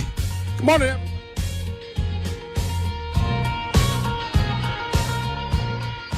We roll on, getting a reaction, your continued reaction to the Supreme Court, the good, the bad, the ugly. Our Attorney General, Raul Labrador, will join us next hour. We'll get his thoughts on that at 580-5436, 580-KIDO. If you missed it last hour, we're talking about the state of our schools. What about you talk about how challenging it must be to live in Seattle. First of all, Seattle living isn't cheap. Seattle living isn't fun, one of the great American cities, and yet you have schools talking about metal detectors, armed guards, cameras. I like how the politically correct school superintendent who wants to keep his job put it, well, it might be controversial, but I want to get everybody's buy-in. Who would not want to buy in to keeping a school system safe, kids safe? Here's another one. Seattle police investigating a bat-swinging incident targeting cameras at the Pride event. Oh, boy. And another reason why more people will be moving from Washington to Idaho, they will be paying a state gas tax increase of 2%. Wow. So again, we are just pointing out to you why so many people are continuing to move to our great state. Locally, we've been so busy we didn't really give you a chance to talk a little bit about this. I was looking at this story before we get to the Boise City Council story. Kohlberger cost the state $8 million. That seems excessively high, but why in the world would it cost $8 million? Would that just be all security? Would that just be, security when we're talking about, keeping him alive? But $8 million? $8 million it cost the state to prosecute this guy. Could we not have done this a little cheaper? Could we not have done this a little more responsibly? $8 million. I wonder what the breakdown of that is. Maybe we'll investigate. By the way, Boise City Council, they've passed an emergency ordinance to regulate electric motorcycles in the city. The ordinance classifies electric motorcycles exceeding 750 watts or 28 miles per hour as motor vehicles. Have you been touched by the electronic bicycles? Have you been touched by the people that zoom in and out? Even in my cul-de-sac of comfort, as I'm getting ready to make another endless trip to the Albertsons, all of a sudden a gang of marauders showed up with their electric vehicles doing wheelies all the time, zipping in and out. And again, my Forester is not the biggest, but I'm thinking I don't want to hit any of these kids. And yet they are a menace. And maybe the adults are menaces as well if you travel the green belt. I don't really understand it. And it's bad enough when you have human-powered vehicles on the green belt, but now you've got these motor vehicles. So the city of Boise, a lot of people may have an issue with this. They've required them to be titled, insured, and registered through the Idaho DMV. Dun, dun, dun. Big government strikes again. Riders must have a valid driver's license and motorcycle endorsement to operate these vehicles. The move aims to address safety concerns and ensure that electric motorcycles follow the same rules of the road as traditional motorcycles. The ordinance will go into effect today. Wow. Now you talk about, hey man, that's pretty wild. That's pretty insane. They when they want to make something happen, they do. Let's go to Kohlberger here, shall we, Sweet William? Can you pull up that story for me? Here you have it. Investigation finds that Brian Kohlberger case cost the state $8 million. The Brian Kohlberger case cost Idaho a lot of money, with $55 million spent on his defense. I don't know. I don't know if that's a question for the Attorney General or not. I mean, if you get arrested, the state, I guess you get a public defender, but the public defender has like 75 other cases. Why wouldn't this be the same with Kohlberger? So Kohlberger, whatever his name is, sadly residing in Kuna, and I don't know if he listens to this program. I know Ada County, and I know in other prisons, they get 580 very well with the new signal. They were very happy about it. So we're resonating in the rooms with the boys, maybe the girls. So $5.5 million spent on defending this guy, and then he pled guilty. Now, again, to be an attorney, you got to take the bar. To be an attorney, you got to know the rules of the court. You're an officer of the court. Couldn't somebody have said, Kohlberger, you're going to get $1 million for your defense, and that's it? And then he pled guilty. We didn't even really get the national sensation of, the crime of the century as everybody was moving into the state. Kohlberger received 4 consecutive life sentences without the possibility of parole in exchange for prosecutors dropping the death penalty. Man, tell you about that. $5.5 million. And then, what is it, 2.5 for everything else? Seems like the prosecution saved a lot of money. Why couldn't we just cap it at $1 million? How about $500,000? The guy pled guilty. Certainly not the same ROI as on your favorite stocks. To people that have been pushed out of their homes, we pray for you. We're sorry for you. Canyon County has launched a flood assistance survey for residents impacted by our recent flooding. Residents want to fill out the survey to help assess unmet needs following the local disaster emergency declaration. Now, again, have we had people touring Canyon County? I haven't seen that, but I've been kind of busy doing my own thing lately. I hope that we've had state officials taking the drive to Canyon County to take a look at this. The survey aims to gather data to coordinate recovery resources with local emergency responders and community partners. Completing the survey does not guarantee government assistance, but will aid in identifying areas requiring support. Now, what if you don't speak English? Don't worry about it. No need to learn American, Spanish. It will be published in Spanish to ensure that everyone who is American or non-American can speak English, can't speak English, is going to be eligible for those benefits. Those are some of the national stories that, some of the local stories that are breaking through. Nationally, of course, we're getting ready for the 4th of July. Many people are taking vacations, those that can afford it. Others are taking a look at things and saying to themselves, what can you do for the last half of the year, if you will? But quite frankly, we've lost an American icon. And I was going to launch a sneak attack on the Godless Corporation. And you're going to go, Kevin Miller, why would you bite the hand that feeds you? I ask that of you people that call into this program a lot. Why would you bite the hand that feeds you? But you do.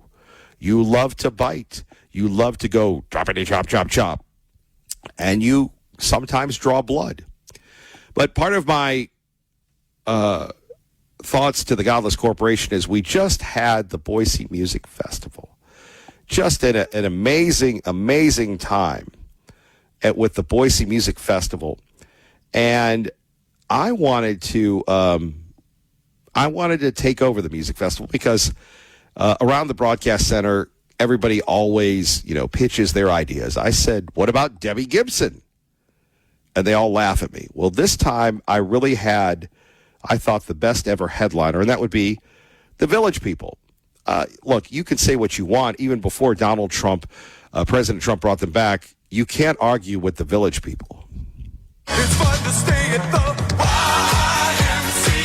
It's fun to stay at the YMCA. They have everything for your mental joy. They faded it out before they went to Al's favorite part, hanging out with all the boys. Now, if you had to really judge a song, an era of one of the greatest of all time, could it not be this one? It's fun to stay at the YMCA. Has anybody ever stayed at the YMCA? And again, because no one knew that they were gay, but they did, but they didn't. I mean, just the subtle thing. It was always about hanging out with the dudes. And, a lot of us were young in the 70s. A lot of us weren't born in the 70s. What was wrong with hanging out with the boys? It's fun to stay at the YMCA. They have everything for your mental joy. Again, shout out to Al in Ontario. He likes to hang out with the boys. However, sad news, I don't know if this is the end of the iconic Village People. Here's our own Lillian Wu on 580 KIDO. He was the original lead singer and co-founder of a group which swept dance floors in the 70s.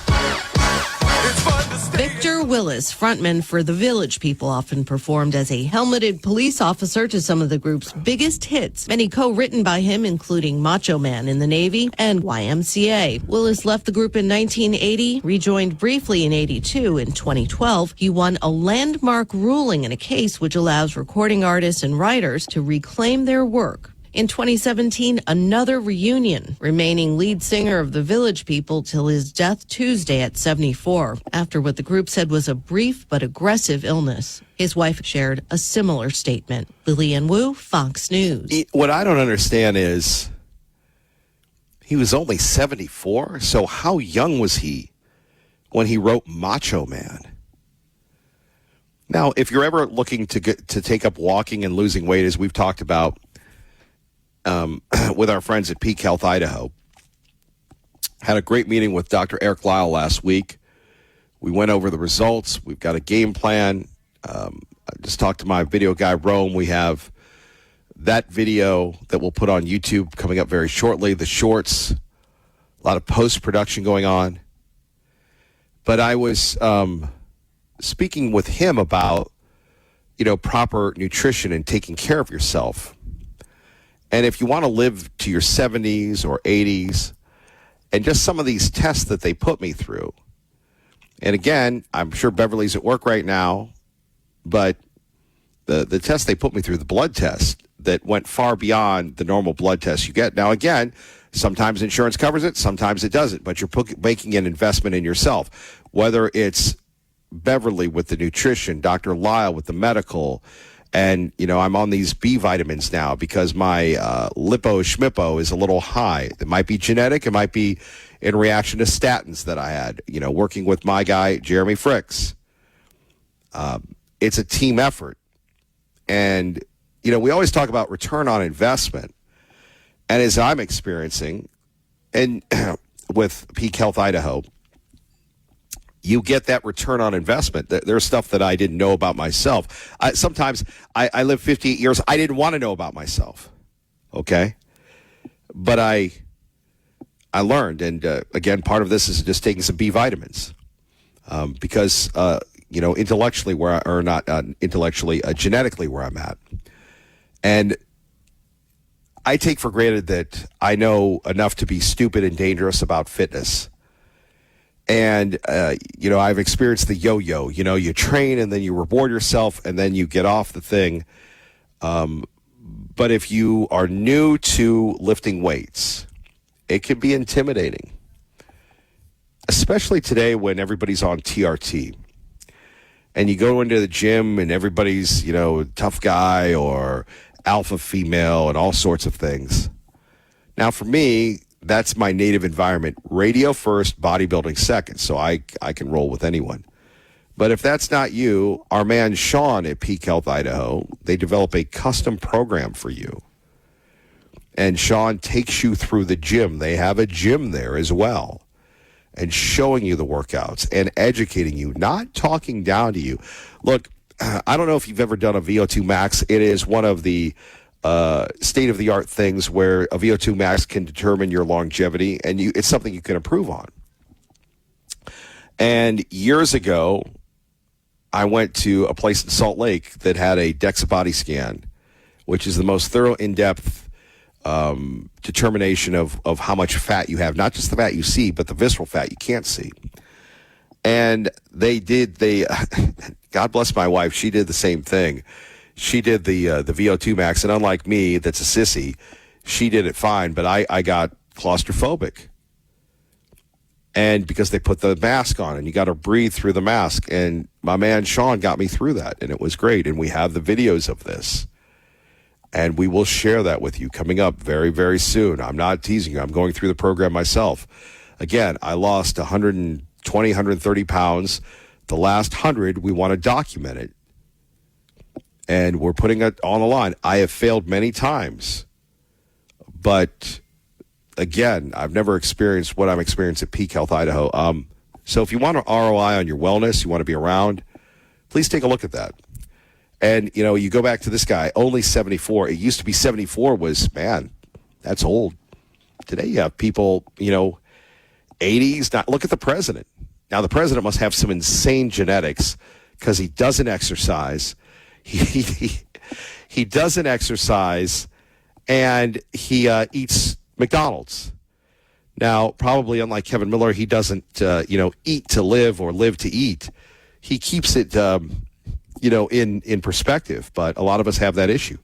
A lot of us were brought up on don't drink, don't smoke, and eating is, nothing wrong with eating bad food, but it is. There is a lot wrong with it. And then later on in life, or not so later in life, we have to deal with the consequences. Take a look at your health. Check out our friends at Peak Health Idaho today. Dr. Eric Lyle, Beverly, Sean, an incredible team. But one more time. It's fun to stay at the YMCA. It's fun to stay at the YMCA. They have everything from your mental One could argue, and maybe this is just a shout out to Jim and Star, one could argue the greatest band of all time, the Village People. Well, they had those hits, and then people, would vilify Victor Willis, the lead singer who died only at 74. But, they had a movement, and it was so big people rebelled against it. I mean, you could take a look and look at President Trump. He took the anthem of, as people say, the gays, and made it his own. And what is it? Rolling Stone did a piece on them. The history of the Village People is littered with lineup changes, legal issues, music vibe shifts, but the association with Donald Trump brought the most drama. Here's the headline. It took a village. How the Village People went from YMCA to MAGA or MAGA or MAGA. But amazing when you think about the Village People. You could talk about really, musical trends. You went from disco to the hair bands to the grunge to the hip hop. And we really haven't really had the post hip hop, if you will. But again, you go back to what those guys, boy bands, they weren't really a boy band because they were old. But back in 1978, YMCA peaked at number 2. What kept them out of the top spot? Oh, you're going to love this, Tea Party Bob. Maybe even Patriot Ray. Those of you that remember the 70s, it was by that guy, the leather pants wearing Rod Stewart. Do you think I'm sexy? We'll pass on that, Rod. Kevin Miller, 580 KIDO. Appreciate you joining us as we talk more about, I guess we were talking a little bit about the Village People, if you will. Amazing. That guy was only 74. Other news of the day. The Supreme Court strikes down limits on party spending in federal elections that we talked a little bit about yesterday. Here's one, and again, we can't do it all here. At one time, we did make the radio world go around, the political world went around this program, but, I'm thinking about this midterm convention. Have you heard about it? President Trump announced that the Republican Party will hold a midterm convention in Dallas September 9th and 10th, marking an unprecedented move to mobilize the GOP base ahead of the midterm elections. This Supreme Court ruling, as we may not like it, really has helped the president and the base, I think, because it gives people, really just gives people the ability to get fired up. And I get it. It gives people the ability to say, hey, look at what we're doing. We have to change our laws. We have to stop this. And he's right about it. We do. We have to stop this. We have to make this happen. I totally agree with you on that. How do we do that? How do we stop the Supreme Court from making another boneheaded decision? I think our whole country depends on it. Don't you? Don't you, when you're looking at people coming in and just enjoying the free vittles that you paid for? Nobody wants to enjoy the free vittles. Nobody wants to be taken advantage of. And you have the same liberals that have condemned the Supreme Court, the same liberals that have gone after the Supreme Court, said they're going to load up the box and the Supreme Court is going to, be expanded. They're praising the Supreme Court. Doesn't that seem oddly hypocritical to you? It certainly does to me. But in our loss yesterday, as J.D. Vance said, and I agree with that. I agree with what J.D. Vance said. We were so close, and we're always so close. You know what I mean? But out of this loss, you're going to have people that are fired up and ready to go. And they should be fired up and ready to go. They should be saying we have to save America. We have the Save America Act that, sadly, the Republicans have not been able to move the needle on, even though we have the Senate, even though we have the House, and we have the White House. Why can't we do this? I don't know. But that's why this midterm convention is going to be really, really important. Now, I am a homer. Wherever I've been, I've always done my very best to represent the place that I live, to bring in good stuff. Why not Idaho? One could argue there's no state, including y'all in Texas, that can match Idaho when we're talking about political dominance. Now, does everybody in Idaho get along? No, they don't. They don't get along, which is sad. In Texas, certainly it's a big market. Obviously, that Texas Senate seat is very important.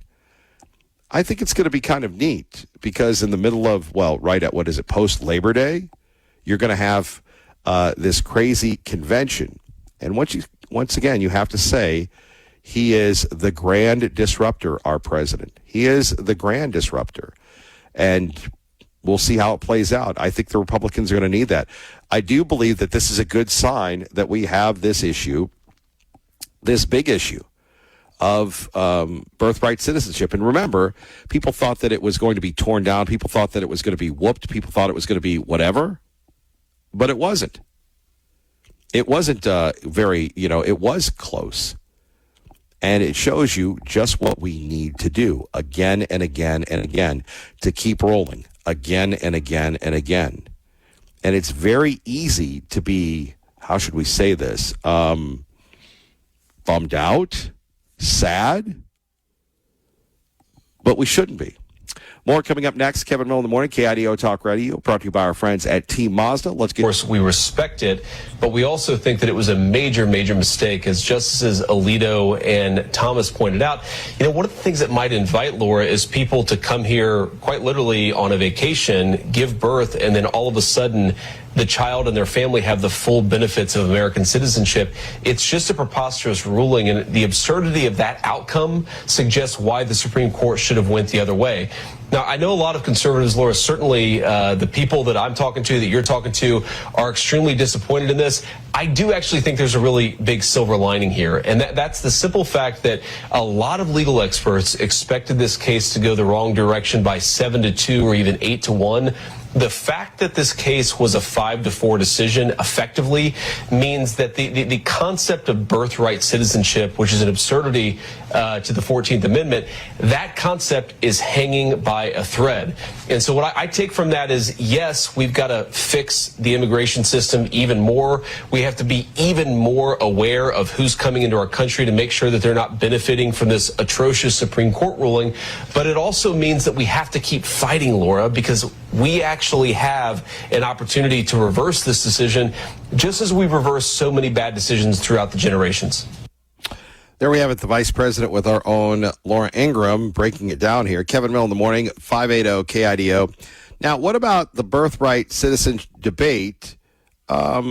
Is it going away? So let's be clear. There's not going to be any change, despite what Trump said, before the midterms in Congress. There's also almost certainly not going to be a change before the next presidential election. But this argument is not over politically. And that's because J.D. Vance, who is very close with Stephen Miller inside the White House, any GOP candidate is going to run on the same thing this next presidential election. And this is just the beginning of the debate. I mean, I remember back in 2008, you had Republicans running on a wall, building a wall on the southern border, and they were met with guffaws. I actually think this is the beginning of a debate over this, and even potentially a debate over constitutional amendments or legislation. Can I just say something on that? Because I do think that J.D. Vance will run on this, and I think that is what it will be required in a Republican primary. But birthright citizenship, it polls in the upper 60s. And I think that if you were asking a voter in a battleground state, I think that they will tell you, listen, Trump delivered on closing the border. Trump delivered on making sure that he was doing everything he can to keep the bad guys out. But I don't think that they agree with, for example, overturning birthright citizenship or Congress doing something about that. And I don't think they also agree with... Well, she's a Democratic operative, and we'll get back to that in a minute. But, you know, and it's always the failures that lead to great victories. And let's just say this, you know, we're in the malaise of the war with Iran. We're doing our own thing, minding our own business. We're worried about the midterms. We're not winning because we're worried about the high cost of everything. The libs and their socialist loons are taking over. The media trying to once again beat the unbeatable Donald Trump. And what have we found out? John Roberts, Amy Coney Barrett disagreed with us. They decided to go with the loons. Birthright citizenship, a big thing. And to blow that up, obviously Roberts wasn't going to go that way because he believes, you know, whether the law is wrong or not, he believes in stability. Always has and always will. That's why we have DACA. That's why we have gay marriage. That's why we have Obamacare. Whether factually it's correct or not, Roberts is going to preserve what has already been put in place, which seems odd if the law is absolute. But then again, you have the people that read the Constitution strictly, and then you have people that kind of run wild and free. And that's sometimes the Chief Justice of the Supreme Court. That's just his opinion. He has a very powerful opinion, and we see that. We've seen that with a lot of close losses. We've also seen that with a lot of blowout victories. And the fascinating thing will be when Roberts goes, who will be the chief? You know, we've been very fortunate that we've had the chief. We've had Rehnquist. We've had Roberts for most of our adult lives. A liberal chief would be tough to overcome. A liberal chief could really derail the country and go into really Venezuela Looneyville. Something to consider as we continue to ponder our existence. But what this decision does is fire up the base and going, our job is not done yet. Because how in the world can you come into a country, have a kid, and then, as others have talked about, and we've talked about, you could have a kid that, you know, is, and Alito referenced this, that can go back to whatever country hates America. They can breed him to hate America. They can indoctrinate him like the terrorists indoctrinate people. You could have somebody who's the son of a mullah come to this country, have a kid, go back home, soak up all the hate America stuff, come back here, probably get a scholarship to Columbia or Harvard or Pepperdine or USC, and become a giant sleeper cell. You know, what was that book, the Manchurian Candidate? No, we're not talking about drugs. We're talking about, and all within the system. You go back to Nazi Germany, and Hitler did not seize power. Yes, they intimidated people. Yes, they beat people. Yes, they were horrific. But he won the election. And when you take a look at the Chinese tourism and everything else coming in here, it's just plain wrong. There needs, if you're not going to eliminate it, there has to be requirements. Trump sort of taking away legal status of almost 1 million people through TPS. And so I think this will be an interesting place that, whether it be J.D. Vance or Marco Rubio, they're going to be playing to their base in a Republican primary. But I think what will be interesting is what happens in a general election. People signed up for taking out violent criminals. They didn't necessarily sign up for this. No, it's amazing. Even though she has a very annoying voice and not very telegenic, she does have that hidden charisma, that Democratic operative. Something you won't hear anywhere else. CNN getting ready to get ready for their new daddies. Apparently, it's not looking good for the Democrats taking over the Senate. Greg Ferreira. Okay, so what's the simple math here? Democrats need a net gain of four Senate seats to regain control of the upper chamber in Congress. And right now, the math, simply put, isn't there for them. That is the picture. And I want you, it's just, you know, it's a math problem. It is a math problem. 2026 Senate poll margins. Okay, Democrats need a net gain of 4. Okay, you get 1 in North Carolina.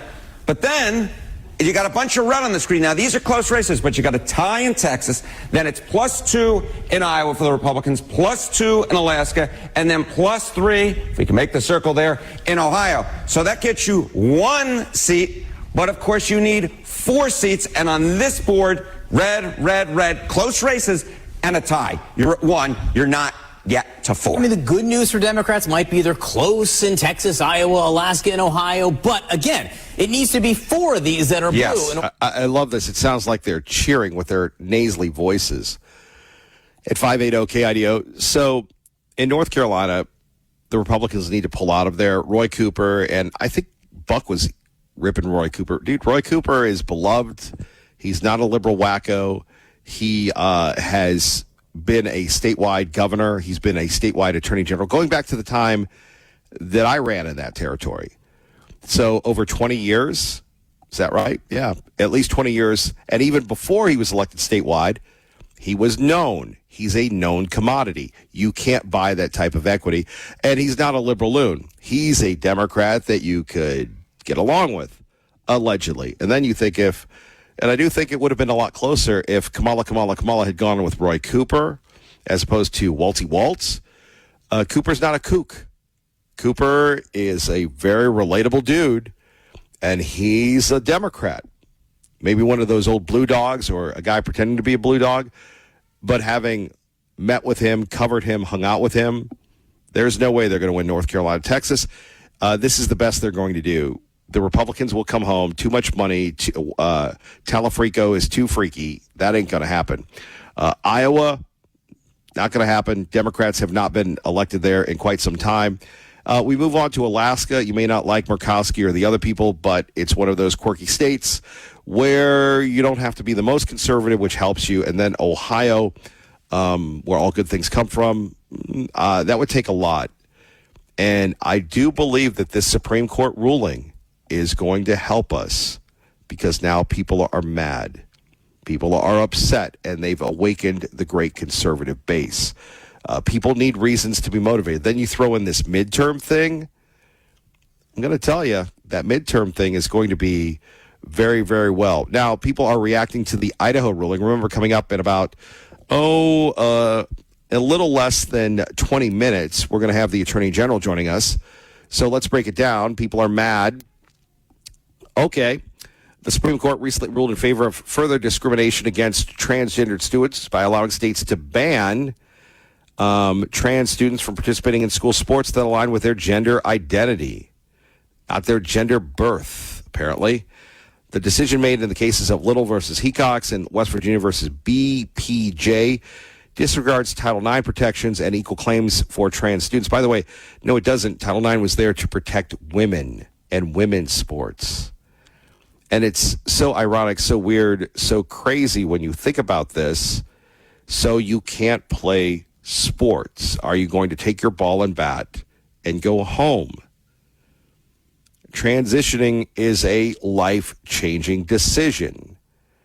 Transitioning and playing sports, why add that level of cortisol? Sports is a privilege. It's not a right.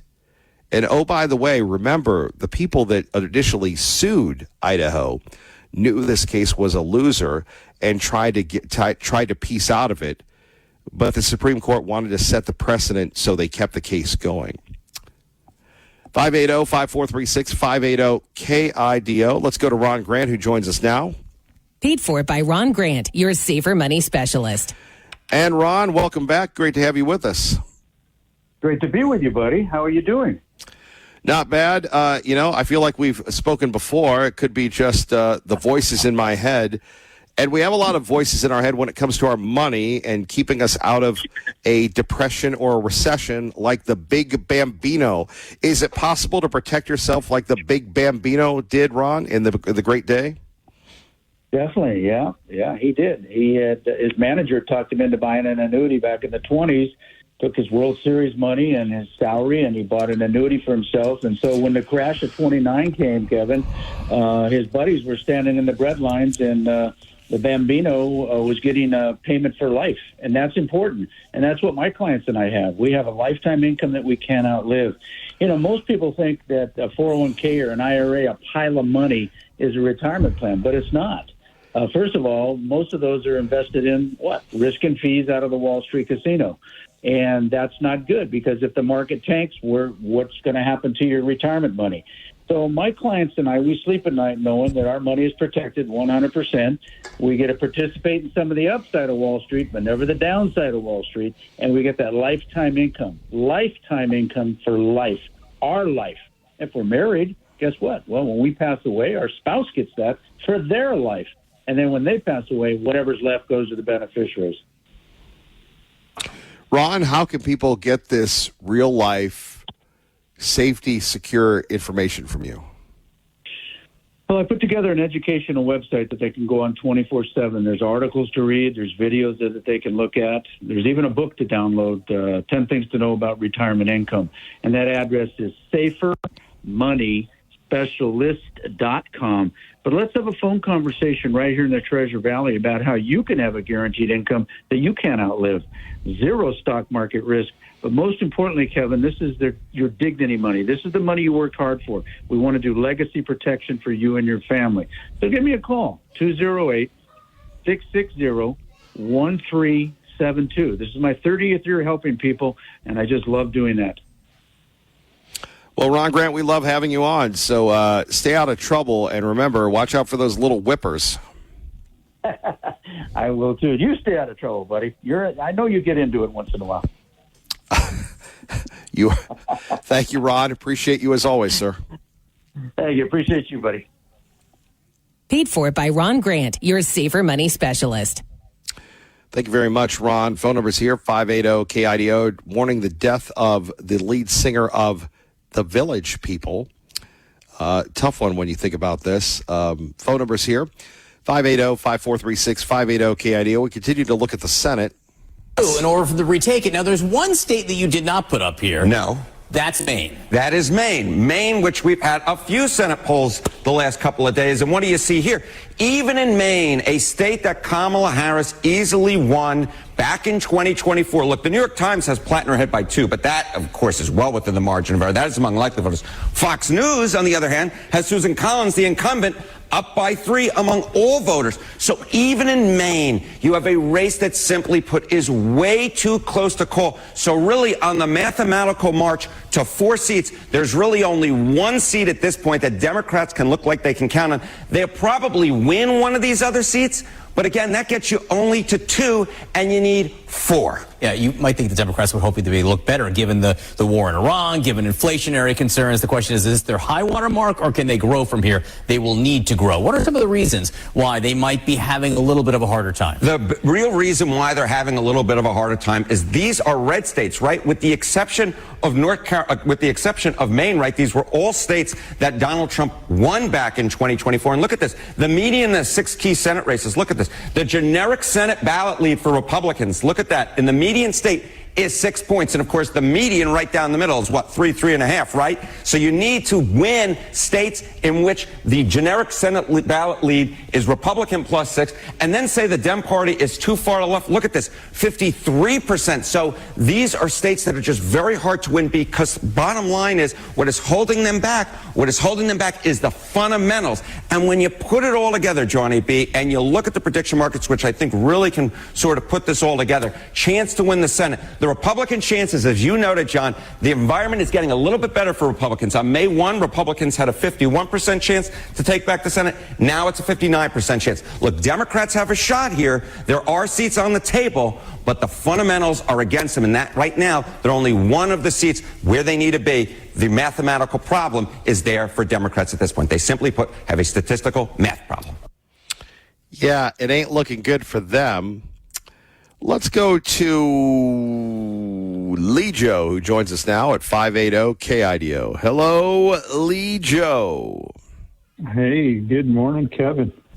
And so you're talking about illegal immigrants, trucking, and the speed limit. And as you recall, our Canyon County Sheriff had a nephew, I believe it was, who was killed, if I remember the story right, by a illegal trucker that ran a stop sign or something. And this illegal trucking is part of what Brad Little and his cronies are pushing. there's an entire industry. It's like an indentured servitude in trucking, where they recruit either young kids that don't know nothing, stick them in a truck and team drive them for 6 months, and tell them that they owe them a lot of money, so they're going to have to stay in the truck, and or they run around to other countries, and they got these CDL mills, and if you get a CDL, you'll be you can run around, but here's what you owe us. And so these illegals are running around, and they've got like I said, it's an indentured servitude market, and it's depressing the price of or the wages, and it needs to be stopped. It really is a criminal organization, the way they put people in a truck and leave them there, and they just drag them across the country and tell them, no, you can't leave. You owe us money. You owe us money. You owe us money, and they never get out of debt, for at least a year. And so, going back to the speed limit in semis, when I'm driving down the freeway in my semi, most semis are not geared even to where they can make 80 miles an hour. But the ones that can, there's always a plug up behind the semi on the freeway, and there's always a bunch of lane changes, and there's always a bunch of brake lights. If a semi is doing the same speed as the rest of traffic on the freeway, that's safer than 65 unnecessary lane changes behind him where people are trying to cross each other, cut each other off, etc. And you know what it's like driving on the freeway when you're going on vacation. You got her pegged on 80, 82. Along comes a semi. It's got a plug up behind it. You're trying to calculate how to get around it. Semis need to be running at 80 miles an hour, but some of their tires aren't even rated for 80 miles an hour. Anyway, long story short, 80 miles an hour is good.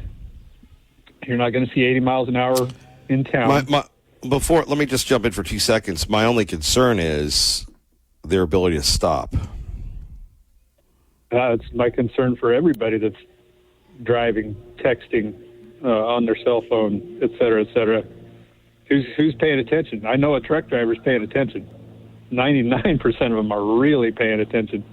It's a massive penalty if you're on your cell phone while you're driving your semi. So and it's a federal crime to be on it.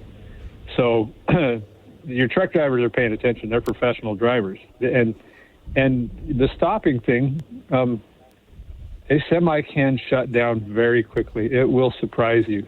And that's why when I'm driving, I've got the 1,000-yard stare. I'm looking at everything that's going on in front of me that might affect me. I'm backing off the guy comes in, cuts me off. I'm backing off him. We all know we got to have the room. That's part of the test. You have to make room for the fools around you. They don't have any idea what driving a semi is like.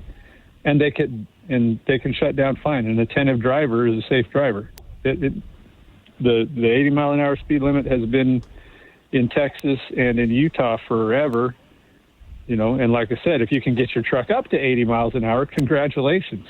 You're burning a little extra fuel, but if you can get an extra load during the week because you were able to burn another, save another hour or two during the week, then hey, the economy's moving a little faster, moving a little better. Prices are going down. Productivity's increasing. So the speed limit, that's a good thing. Let the market work. Carry on. Don't worry about them drivers. They know what they're doing. But all right, do worry Lee Joe. about the drivers that are. All right, Lee Joe, thank you for the call. Kevin Miller, 580 KIDO. That here the Supreme Court says that states can bar transgender students from playing on girls' sports teams. So this is expected based on what we saw in oral argument, but it's the latest in a series of defeats for trans Americans amid political backlash, especially in conservative states. Now, this is significant because roughly half of the states in this country have similar laws. But this is one of the big cases that we've been watching. And we'll have the Attorney General on next. Stay with us. Kevin Miller, 580 KIDO. Good morning. Mr. Attorney General, thank you for joining us, sir. Hey, good morning. How are you? Great to have you on. It's certainly a day after the Supreme Court decision. You've been involved in defending this law for quite some time as an officer of the court, an Idahoan, an American. What does yesterday's decision mean for all of us, sir?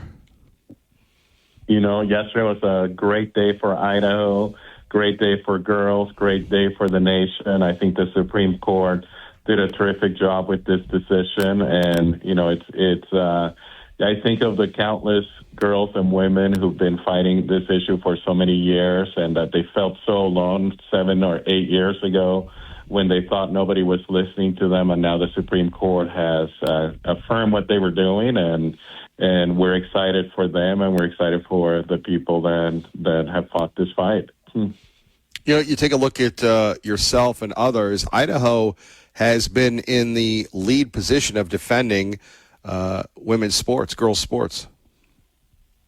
We have been. If you remember, 6 years ago, the state of Idaho was the first state in the nation to pass this law. At the time, it felt like all hell was breaking loose. The NCAA said that they were not going to hold tournaments in Idaho anymore if this law was passed. Businesses were telling Idaho that they were going to boycott Idaho. People were being threatened. People were feeling alone. The legislature was not sure they wanted to pass this. You know, even the governor vacillated, wasn't sure he wanted to sign this because of all the pressure that was coming on the state of Idaho. And a few people stood strong and they fought on these issues. Some of these female athletes were just feeling so dejected and demoralized because they would speak out and they felt that their teachers were not listening, their coaches were not listening. And just to see 7 years later that the tide has turned, I think public opinion has really turned in the right direction. This is now a 70-30, 80-20 issue in most states.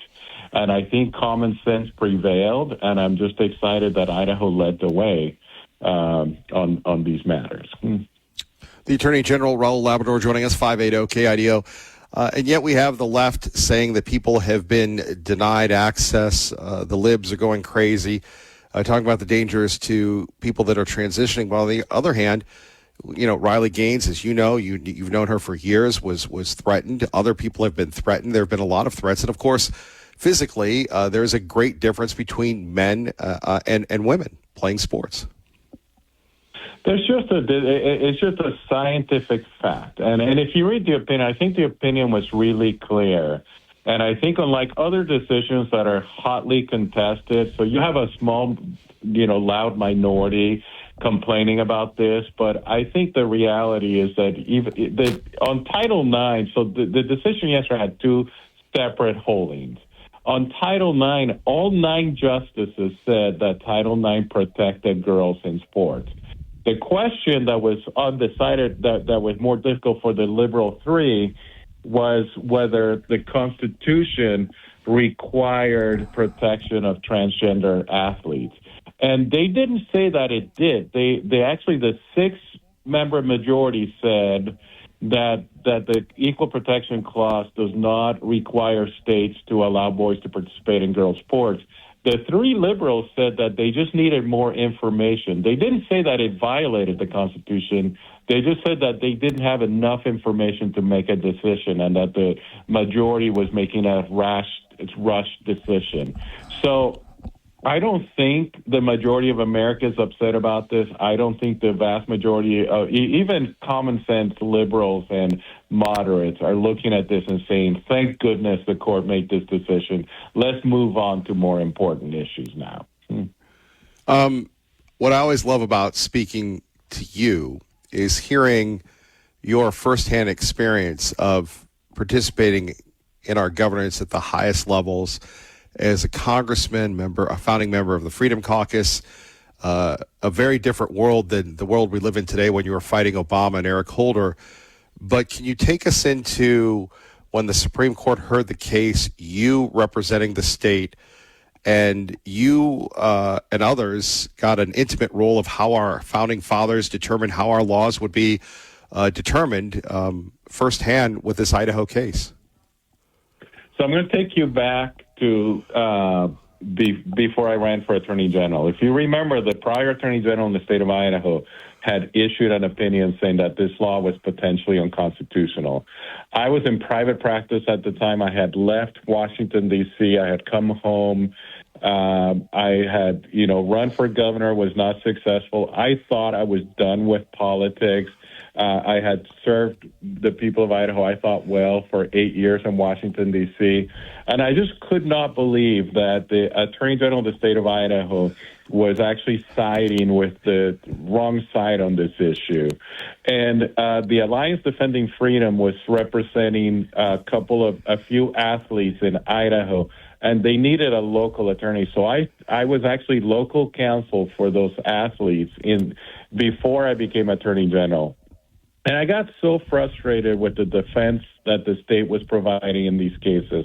Obviously, the ACLU was using the opinion of the former Attorney General in their filings. There was Exhibit A of all their filings saying that the law, they would say even the Attorney General thinks this law is potentially unconstitutional. Imagine how good that was for us in court. So I decided to run for Attorney General. This was one of the main issues that I decided to run for Attorney General because I didn't think the Attorney General was doing a good job defending the laws of the state of Idaho. And I made a promise to people of Idaho that I was going to defend the laws of the state of Idaho completely, fully, and aggressively. So being there at the Supreme Court, I was so proud that, we had lost the state had lost at the federal district court. The state had lost in the Ninth Circuit. The Ninth Circuit opinion even cited to the opinion of the Attorney General in their opinion. And I was so proud that we had our team ready to fight this in the U.S. Supreme Court. If you remember, I created an office of Solicitor General when I became Attorney General, and I had my solicitor who argued the case before the court. It takes, a lot of people ask me, why don't you argue the cases? It took him about 1,000 hours of preparation to prepare for this case. Because you have to be so well prepared. You have to know each one of the individual justices. You have to know what questions they're going to ask. You have to know the law backwards and forwards. And I can't spend 1,000 hours just working on one case. I'm running the entire office of Attorney General with 120 lawyers, 100 staff. We represent all the agencies, all the constitutional officers, the legislature. We have so much going on. But that's why I created an office of Solicitor General. So we were prepared for the moment. I thought our Solicitor General, Alan, did a fantastic job, and I think he well represented the state, and it was shown by the decision that came out yesterday. What was that like, though? We all have the civics classes of, reading about Hamilton and Madison, the Federalist Papers, creating the system that we have, and then hearing the arguments before the Supreme Court. Obviously, perhaps that, you were in the middle of it. You couldn't really look at these justices debating the law that you and your office was defending. A great moment in Idaho and American history. It was a fantastic moment. I mean, this is so far the highlight of my career is a tremendous victory for Idaho. And I just had the opportunity to travel back east. I went to Boston, and I've been to Washington, D.C. many times. And I walked where our founding fathers in Boston, walked. I went to the places where some of these debates were had, and I read about the history, and I studied the history, the things that were happening before the celebration that we're about to celebrate, before the July 4th celebration, before they declared our independence. All these events happened, the Boston Tea Party, all these different things. And what we were fighting for was the right of individuals to be protected, to be safe. We were fighting for liberty, for justice, for safety, and we were fighting for the states and individuals to be more powerful than the crown. You know, that's what our whole nation was created about, is that we turned away from the crown being the supreme leader of a nation or of a state, and saying that the individual states could make their decision. That's what I love the most about this opinion. If you read the opinion from the Supreme Court, it just made it clear that it was not for the courts to decide these issues. It was for the states to decide these issues. And that the state of Idaho had a right to decide that they were not going to allow boys to participate in girls' sports. And that's what our founding was about. That's what our entire nation was about. That's what our Declaration of Independence, what our Constitution is about. And these are the issues that I get to fight every single day, and that's why I love what I do.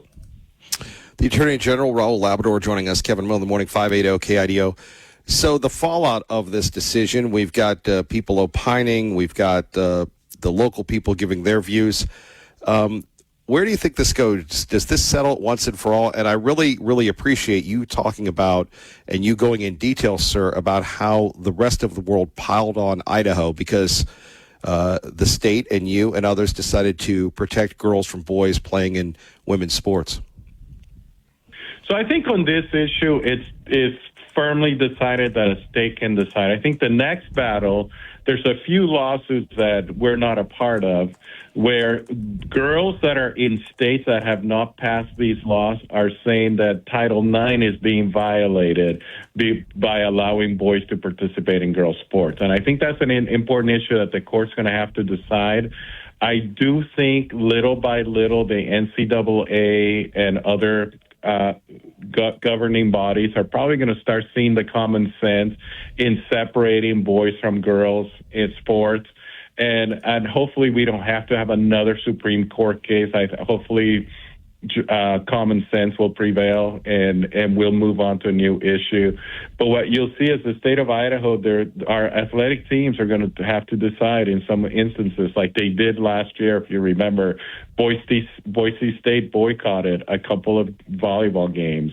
You know, our athletic teams may start putting pressure on these schools and saying, look, we're not going to come participate in competition where boys are participating in these athletics. I mean, I particularly think of volleyball.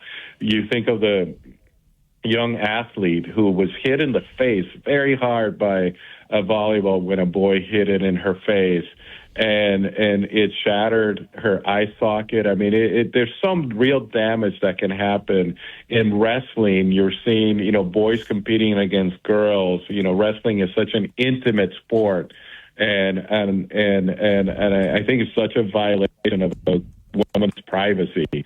So all those issues, I think, are going to have to be litigated. And I hope that before litigation, that the states reconsider and they just decide, you know what, we need to just agree with the majority and move on to other more important issues. Attorney General Raul Labrador, thank you again, sir. Anything else that you'd like to share with us today? Well, I'm just excited. Supreme Court confirmed that states can, preserve fair competition and protect the opportunities that generations of women fought to secure. And every parent in Idaho can rest assured that our law protects their daughters competing in Idaho. So I'm excited, and thanks for the opportunity to talk to your audience. You've got the number. You just tell us when you're ready, sir. Anytime. Thank you so much. Always great talking to you. Thank you. The Attorney General, Raul Labrador, talking about the Supreme Court. And when you think about, well, we'll get to that in a minute. Let's take a quick break. Very quick. 580 KIDO. 580 KIDO. I really enjoy speaking with the Attorney General. And I'll tell you, he is such a good story as far as living the American dream, coming from, like all of us, very humble origins, but yet representing the state of Idaho, and then talking about running for the governorship. And if you weren't around in 2018, hard to believe that was almost 10 years ago. You had, and the only reason why I keep mentioning what we've done in this program and what you're a part of is because we went the distance. I got, and again, if we had people in the state that were politically astute in the media, they would have gotten this. But I said, dude, this is the big enchilada. This is going to define the state forever. You had the sitting lieutenant governor, backed by the 3-term governor, and backed by the business and everything else. You had the king in the north, the congressman who had been the lightning rod, who had been the tip of the spear, representing grassroots conservatism. You had Tommy Ahlquist, inspired by Donald Trump, former emergency room doctor turned entrepreneur turned developer. You had our friend Congressman Fulcher, who was going to, because again, you talk about the original boogeyman, Congressman Fulcher, when he was a state senator, won the 3 most populated counties in the state. Still wasn't enough to beat Butch Otter. But he had astutely continued on his campaign. And when Congressman Labrador decided to run for governor, to put it all in, Senator Fulcher went for that seat. That was a highly contested seat as well. And I love our friend David Leroy, who gave it the old spirited try. And by the way, David Leroy used to attend our debate watch parties. Always props to David Leroy. And you had a massive, I mean, this is the only time in this state, perhaps, that we'll ever see until, 2030? Yeah, 2030, the next governor's race, where you had a massive amount of spending on negative ads, people making things up. I mean, you had both campaigns, the Ahlquist and Little, attacking Labrador. And again, a grassroots campaign, a sitting congressman, you're at a disadvantage. So what we had was, again, a ton of money being spent. Those 2 intelligent, gifted men, those 3 that went at it. And in the end, you had the governor prevailing, or lieutenant governor prevailing, followed by, I believe, now the attorney general, and then Tommy Ahlquist, Dr. Ahlquist. The fascinating thing is when he said he thought he was done with politics, there are certain people that are in politics and in governance because they're political animals. And there are other people, as I like to call them, the true believers. They may be done with politics, but politics was not done with him. He became chairman of the Republican Party, and then he beat a, 4 or 5-term incumbent. He was such a danger to the Republican Party establishment. You had prominent Republicans backing Arkush. And again, there is a formula, and it doesn't work all the time, but if you were going to defeat then Attorney General candidate Raul Labrador, there's a formula. And the Arkush people, and I can remember Tea Party Bob yelling at me about this, because that's how both of us show our affection to one another. When you had prominent Republicans going there and nobody funded Arkush, and that was it. And even then, I don't think you could have beaten him. So when he took office, it was a very different vibe than his predecessor. But I'm always fascinated, and when we had the Speaker of the House on, to hear what it's like to be in the Supreme Court. I've been in the Supreme Court as a child, I believe, in the 8th grade. But how many people recall their 8th grade trip to Washington, if you ever had one? But to see that, and again, that's why we loved having the Speaker on when he was there, and the Attorney General on. Not everybody, I mean, to see the wrinkles on Sotomayor's face, to hear Kagan's crackly voice. That is our founding fathers' legacy gifted to us in action. So like I said, it is fascinating to hear these stories. And I really love how he brought it back because, and maybe Sweet William, maybe we'll write a memo to myself. We really need to, I believe the NCAA, I believe the businesses all owe the state of Idaho an apology because they declared war on us. They declared war on us. No tournaments, no this, no fun for you. And they tried to scare us off. But they didn't. And now, thanks to the conservatives on the Supreme Court, the Attorney General, the governor, the legislature, I believe it's time for a tournament game here. I believe it's let the good times roll. And props to Boise State. You know, the athletic people are, the sports people, most of them are liberals. Most of them are toad-sucking liberals.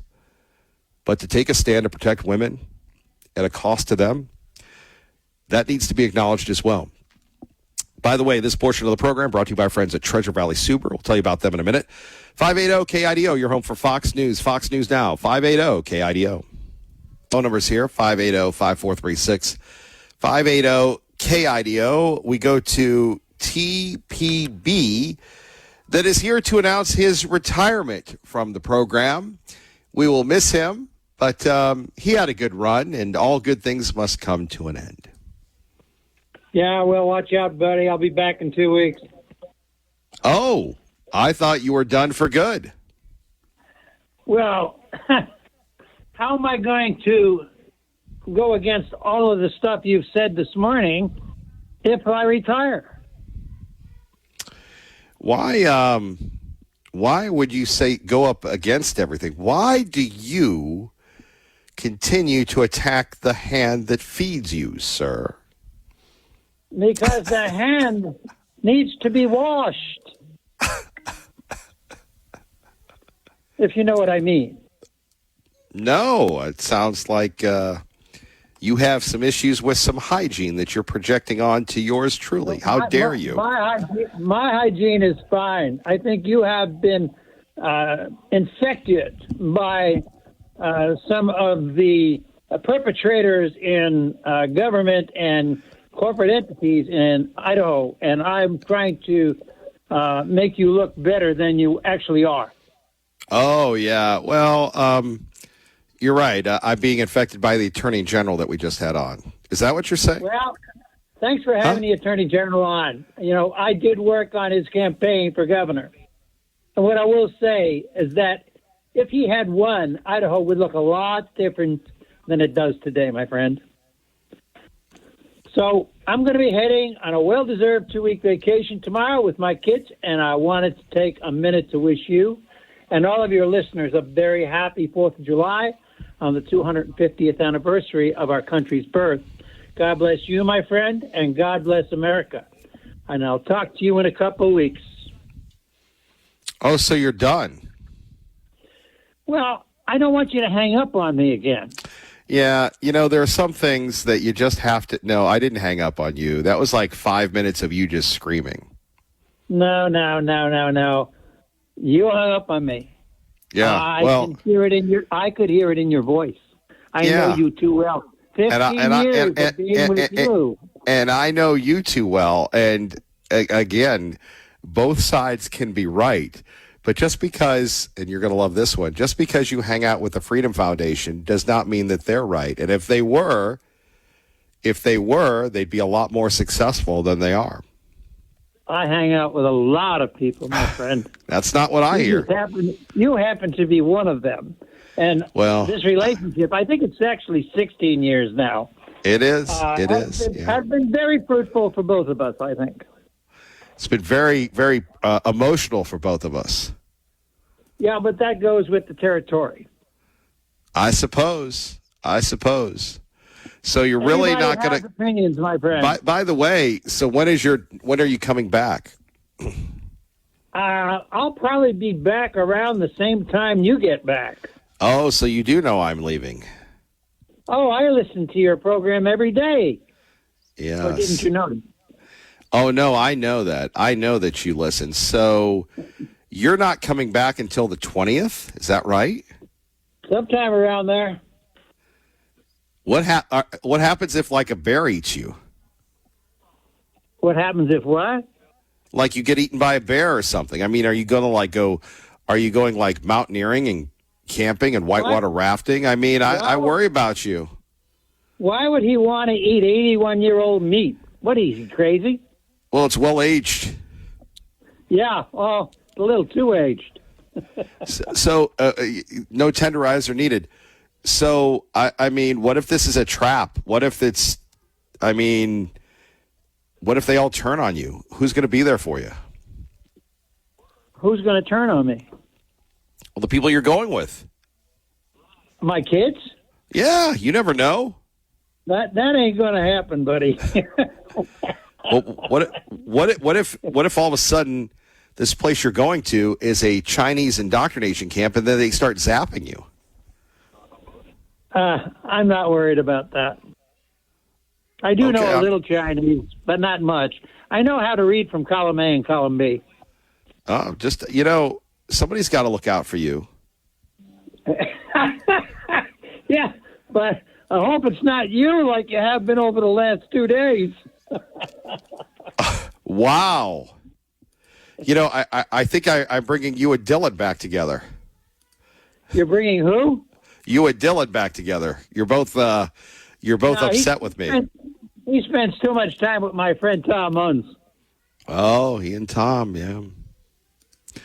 Well, I wait for the rebellion to continue. We sit out in the woods here waiting. Well, be careful the bear don't eat you, my friend. You're getting a bit tasty as you lose some more weight. Yeah. Well, anything else you would like to share with us here? I mean, it's kind of like you're breaking up with us. No, I hope you have a really nice vacation, Kevin.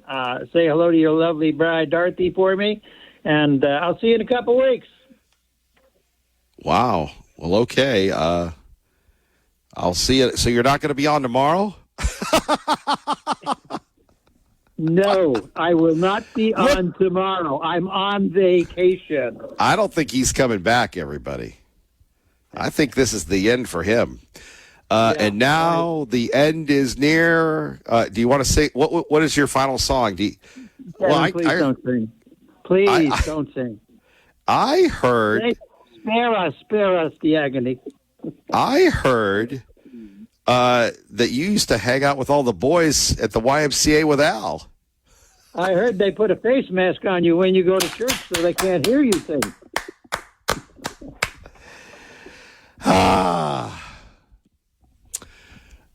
Tea Party Bob, you enjoy your vacation, and are you going to unplug? You're not going to be involved in anything?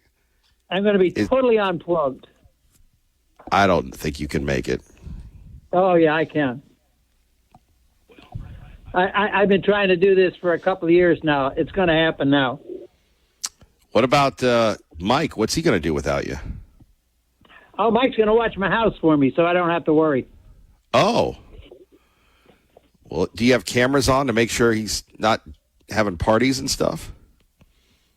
No, it's not like having, somebody I don't know here. Okay. Well, all right. Are you telling us where you're going? No. Well, you think all I'm right. Stupid? I'm with you. Well, all right. Tea Party Bob, we'll miss you. We hope you have a great vacation. And, the tough part about it is when people get a life, it's tough for them to come back to this thing. No, not for me. Not after 16 years. It's a lot easier. Well, all right. This is like you giving me a little time off, Yeah. We'll put you in timeout. Yeah, I need a timeout. Okay, so this is not me doing this. This is you doing this because I don't need the fake news saying that I've put you in timeout. Oh, you don't?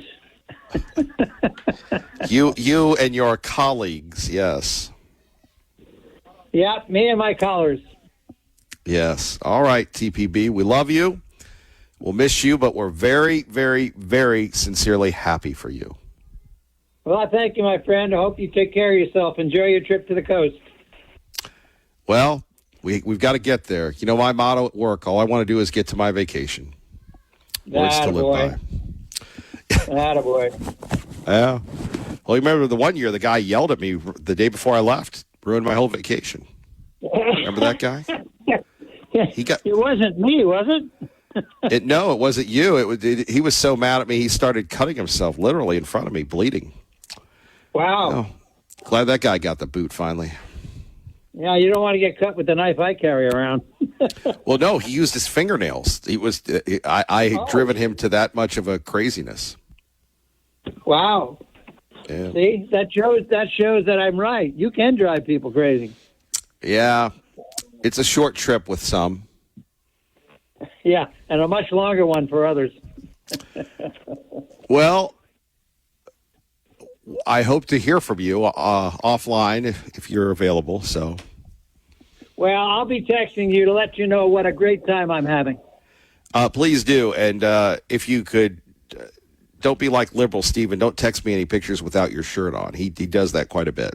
No, you don't want to see any pictures without my shirt on. You'd be envious. On that note, TPB. Yes, we'll let you go on that one. You could tell I'm going to miss you. So we thank you. We appreciate you. Have a great vacation. Take care. Stay out of trouble. Talk to you later. Bye-bye. There we have it. TPB is out. Will he come back? I don't know. We move on, talking about American citizenship.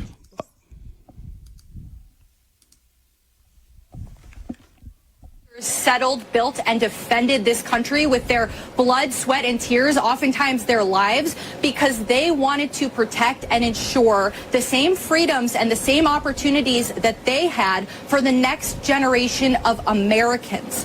Not for any foreign citizen who could buy a plane ticket, come to the United States moments before giving birth, and somehow receive the same responsibility and the same benefits as any other natural-born American citizen. I mean, call me crazy, but I don't think a Chinese citizen should be able to come to the United States, give birth, take that child who is now somehow a natural-born American back to China, and that kid is one day eligible to be president of the United States and commander-in-chief. So the fight is just getting started. American citizenship is worth so much more than a cheap plane ticket or a last-minute border crossing, and the American people can rest assured that President Trump isn't giving up on this anytime soon. He knows that being a natural-born American citizen is the most sacred right that we have in our country. He will defend it, and the fight is just getting started. Yeah, Abigail, you talked. More coming up next. That is Abigail Jackson. Mark my words, a rising star in the Trump White House. Chandler joins us now on 580 KIDO. Hello, Chandler. Hey, man. Good morning, Kevin Miller. Good morning. I wanted to talk about the Supreme Court ruling. It seems maybe the trans sanity has come to an end, that there is now a fundamental right. Amen. Praise the Lord. There's a fundamental right for biological women to play against biological women, and biological men to play against biological men. That is the law. It is spoken. It is the right. This is how it is. And in your talk about tournaments that have been denied to us, that have been taken away, we're talking millions and millions of dollars. So for the people of Idaho, for our elected representatives, I want reparations. I demand reparations. I demand the GOP. I demand our leaders to go out there now and fight for our fair share. That the evil, wicked NCAA, the collegiate industrial education complex, have denied us this fundamental right for too long. We are owed money. We are owed being paid. We must be paid. We must seek the reparations. We must go on the offense. We must defend and demand that the next tournament comes this way. And if we are smart, we will look at their organizational polls, ties, and connections to our state, and we will question the money that they're receiving. And if I was in a leadership position with the GOP and had money and an attorney, I would look at discriminatory equal protection issues that are happening. And to top it off, what I would do, I would team up with our Muslim brothers of faith, who the Quran is very clear about, women with women, men with men. It's a religious thing. And so I think you put that with the religious fundamentalism Get a few imams in there, calling everybody Islamophobic, shouting down these pink, blue-haired, junior land whale neo-Marxists. I think you got a winning combination. You can steamroll this. Look at what the left did with gay marriage. They started at a statewide level. Surprisingly, Iowa allowed gay marriage before California. And that right was recognized elsewhere. So the right to play in sports, we need to take it the same way as the marriage thing. And Republicans grow a pair of balls.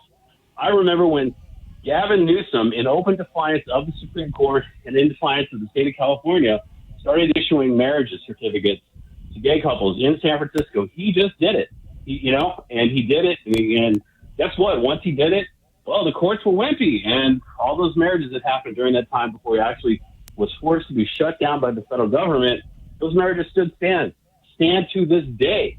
So, grow a pair of balls, stand up and do it, demand reparations. And I would like to know if you could figure out for us how many millions of dollars the state of Idaho lost.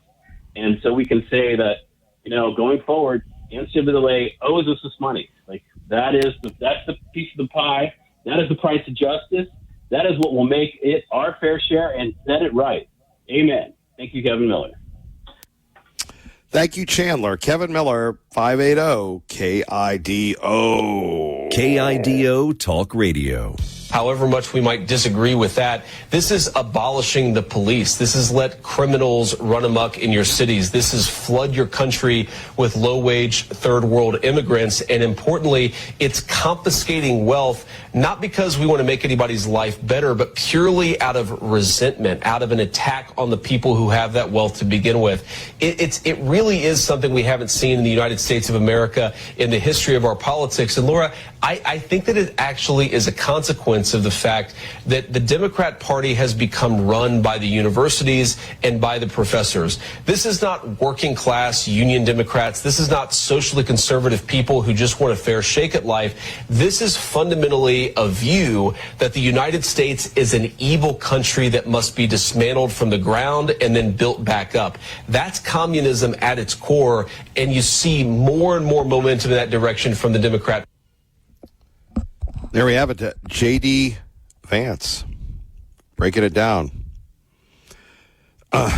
J.D. Vance attacking the wealthy. If you've ever read any of the wonderful history of our country, and I was explaining the Civil War, and a lot of people in the West, it was Lewis and Clark, Lewis and Clark, Lewis and Clark, Lewis and Clark. Okay. It was Custer and Little Bighorn. But the Civil War, I with all due respect to the Founding Fathers, I'll show my bias. That's what I'm about. I just, if you have the Prime, they have these old movies, and for $8 I bought Gods and Generals, which is a very long, dry movie. The precursor to Gettysburg. Put on by, God rest his soul, Ted Turner. I mean, he produced these things, and because he was Southerner in the Civil War and the mythology of the Lost Cause and everything else. But back to Turner and these projects. And, I've got through, it's a 4-hour show. I've got through like the first hour. And it's, it was a Manassas. And in the North, they call it Bull Run. And now they're going to Antietam and everything else. But the history of going back and studying things, what we're seeing now with the rise of these socialists, with the rise of these anarchist Democrats, is what was going on in the 1920s and the 1930s in America and throughout Europe. As I've said before, you can get a free subscription for a week or a month to PBS and Masterpiece Theater. And I don't know if Jonathan Savage ever finished Riley, Ace of Spies. It is so worth it to go back to a series that was in 1981. And it's a docudrama based on a real-life guy that James Bond was based off of. But the point is that you get such a vibe of European history and how close the Bolsheviks, the communists, came to taking over England and Europe, and social democrats and how they, wanted to, it was like the French Revolution on steroids. Now, anybody that has seen the Soviet Union collapse knows that communism doesn't work. Perhaps a hybrid form of communism like we see in China. But then, again, you still have the people that are subjugated. One could argue that despite the tendencies of and the promises of socialism, you get injured, and yes, you get free health care, but you have to wait 3 months to get the health care, and then you end up buying the good health care yourself, so what's the use? But there still are people that are subjugated in a totalitarian regime, in a socialist regime. You look at the countries like Russia or China, and you still have the people that are being subjugated in the fields. You have ghost cities in China, so socialism doesn't work. But because we have had, through tech and everything else, this massive explosion of wealth, people are buying this, that we're going to destroy the wealthy. There's a reason why they're wealthy, and I'm no defender of the rich. However, there's a reason why that they have accumulated what they have, and they're not just going to let Kami Mandami and his ilk take from them. And by the way, it's not like Mandami or any of these other fools, work their way up tilling in the fields. They work their way up through doing what? Through a privileged background. They went to the right colleges. They, you want to talk about, you want to really, really, really talk about the hypocrisy of the left, are all these social democrats that really came from a privileged background that they now seek to vilify. They now seek to destroy, led by a very charismatic leader named Mandami. Above all else, this budget offers a roadmap for the years to come. This is only the first budget of our administration. Many more will follow, and every budget that follows will build on the principles established here. Honest budgeting, fiscal discipline, transparent government, and an unwavering belief that working people deserve a city hall that delivers for them every single day. We will return to this budget as a reminder of how much more is made possible when we shake off the shackles of the status quo and pursue the transformative change that New Yorkers deserve. That means finding efficiencies, it means cutting waste, and it means taxing the rich. We will return cutting waste, and it means taxing the rich. We will return to this budget when we are told, as we so often are, that we must budget with austerity rather than ambition. And we will return to this budget. Austerity. Wow. Model of how to invest in our city, how to place working people at the heart of our political decisions, and how to govern with an enduring commitment to fiscal health and fiscal responsibility. Thank you. Boy, he sure does sound good, doesn't he? Kami Mandami. He sure does sound good. 580-5436. 580-KIDO. Although the Supreme Court saved the people coming into the country illegally, here we have Governor of Pennsylvania, Josh Shapiro, saying it's time to blow it up. What do you believe Democrats should do if they do regain the majority? Do you think that expanding the court or setting term limits for the court should be on the table? I think everything needs to be on the table. I think we need radical reform that's radical. Because it didn't go your way? Welcome to our world, Joshy.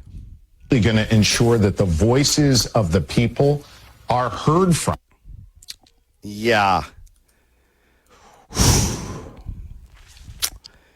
I hesitate going to this gentleman because he's a good gentleman. He smiles a lot. He plays golf. But usually it has nothing to do with what we're talking about.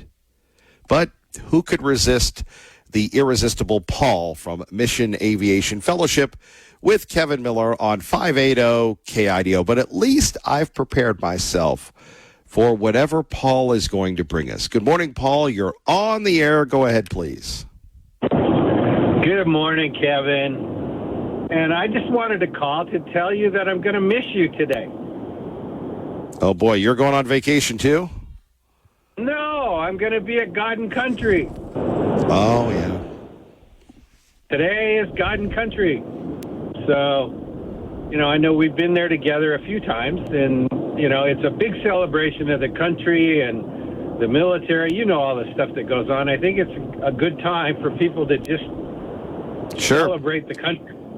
You're right, Paul. Thank you for the call. Appreciate that. I appreciate that, Paul. Thank you. Alexander Ocasio-Cortez talking about J.D. Vance. J.D. Vance just said in an interview that he thinks you are going to be the leading Democratic candidate for president in 2028. What's your response to that? I mean, I hope he is. That's what I'll say. But he's the Republican nominee? Yeah. The Supreme Court ruled that trans... Yeah. AOC calling out J.D. Vance. Would that be the ultimate millennial showdown? AOC's got to be what in her No. She's going to barely be eligible to be president. Vance, I think, in his earlier mid-40s. And here you talk about right in the heart of those beloved millennials. Talk about a change in direction. I mean, all of a sudden, Marco Rubio, the Gen Xer that he is, looks pretty old. So we'll see how that plays out. Back to other issues that we are yapping about. Phone numbers here, 580-5436, 580-KIDO. I really like the idea of what Chandler brought up, what others have brought up, is that we have to hold those accountable. And we have to educate the masses. Well, what do you mean by that, Kevin Miller? I mean, very simply, that the entire world went after the state of Idaho. And Idaho is not very big on, how should we say this, not very big on, beating its chest and that sort of thing. But the state took a huge chance, an incredible chance, by standing up for women's sports. And they were rewarded with, as the Attorney General just told us, basically, he just said, look, we lost a ton of businesses. Everybody was threatened. And the state prevailed. Good for the state of Idaho. By the way, this portion of the program brought to you by our friends at Treasure Valley Subaru. Have you seen it yet? The all-new, completely redesigned 2026 Subaru Outback is now at Treasure Valley Subaru. And if you haven't driven one yet, this is the perfect week to do it. I've driven the Outback. It is great. And by the way, love never looked so good. An Outback event going on right now. They've got more than 80 brand new Outbacks in stock. While we're talking about that, take the ultimate off-road driving experience on Treasure Valley Subaru's exclusive off-road test track. It's the most fun you'll ever have on a test drive and a perfect way to experience the capability of the all-new Outback. And if you decide to buy, Treasure Valley Subaru's Idaho's #1 Subaru dealer in 2025 is making it very easy. Drive home in a brand new 2026 Subaru Outback with just $1 down and 0% financing for up to 75 months. That's $1 down and 0% financing for up to 75 months on the all-new Outback. You'll find the Idaho Center Pre-Owned Superstore, Treasure Valley Trucks, and the Treasure Valley Service Center all together at the Idaho Center Auto Mall and online at TreasureValleySubaru.com. But don't wait. The love never looked so good. Outback event ends July 7th. Kevin Miller, good day. God bless. Keep the faith.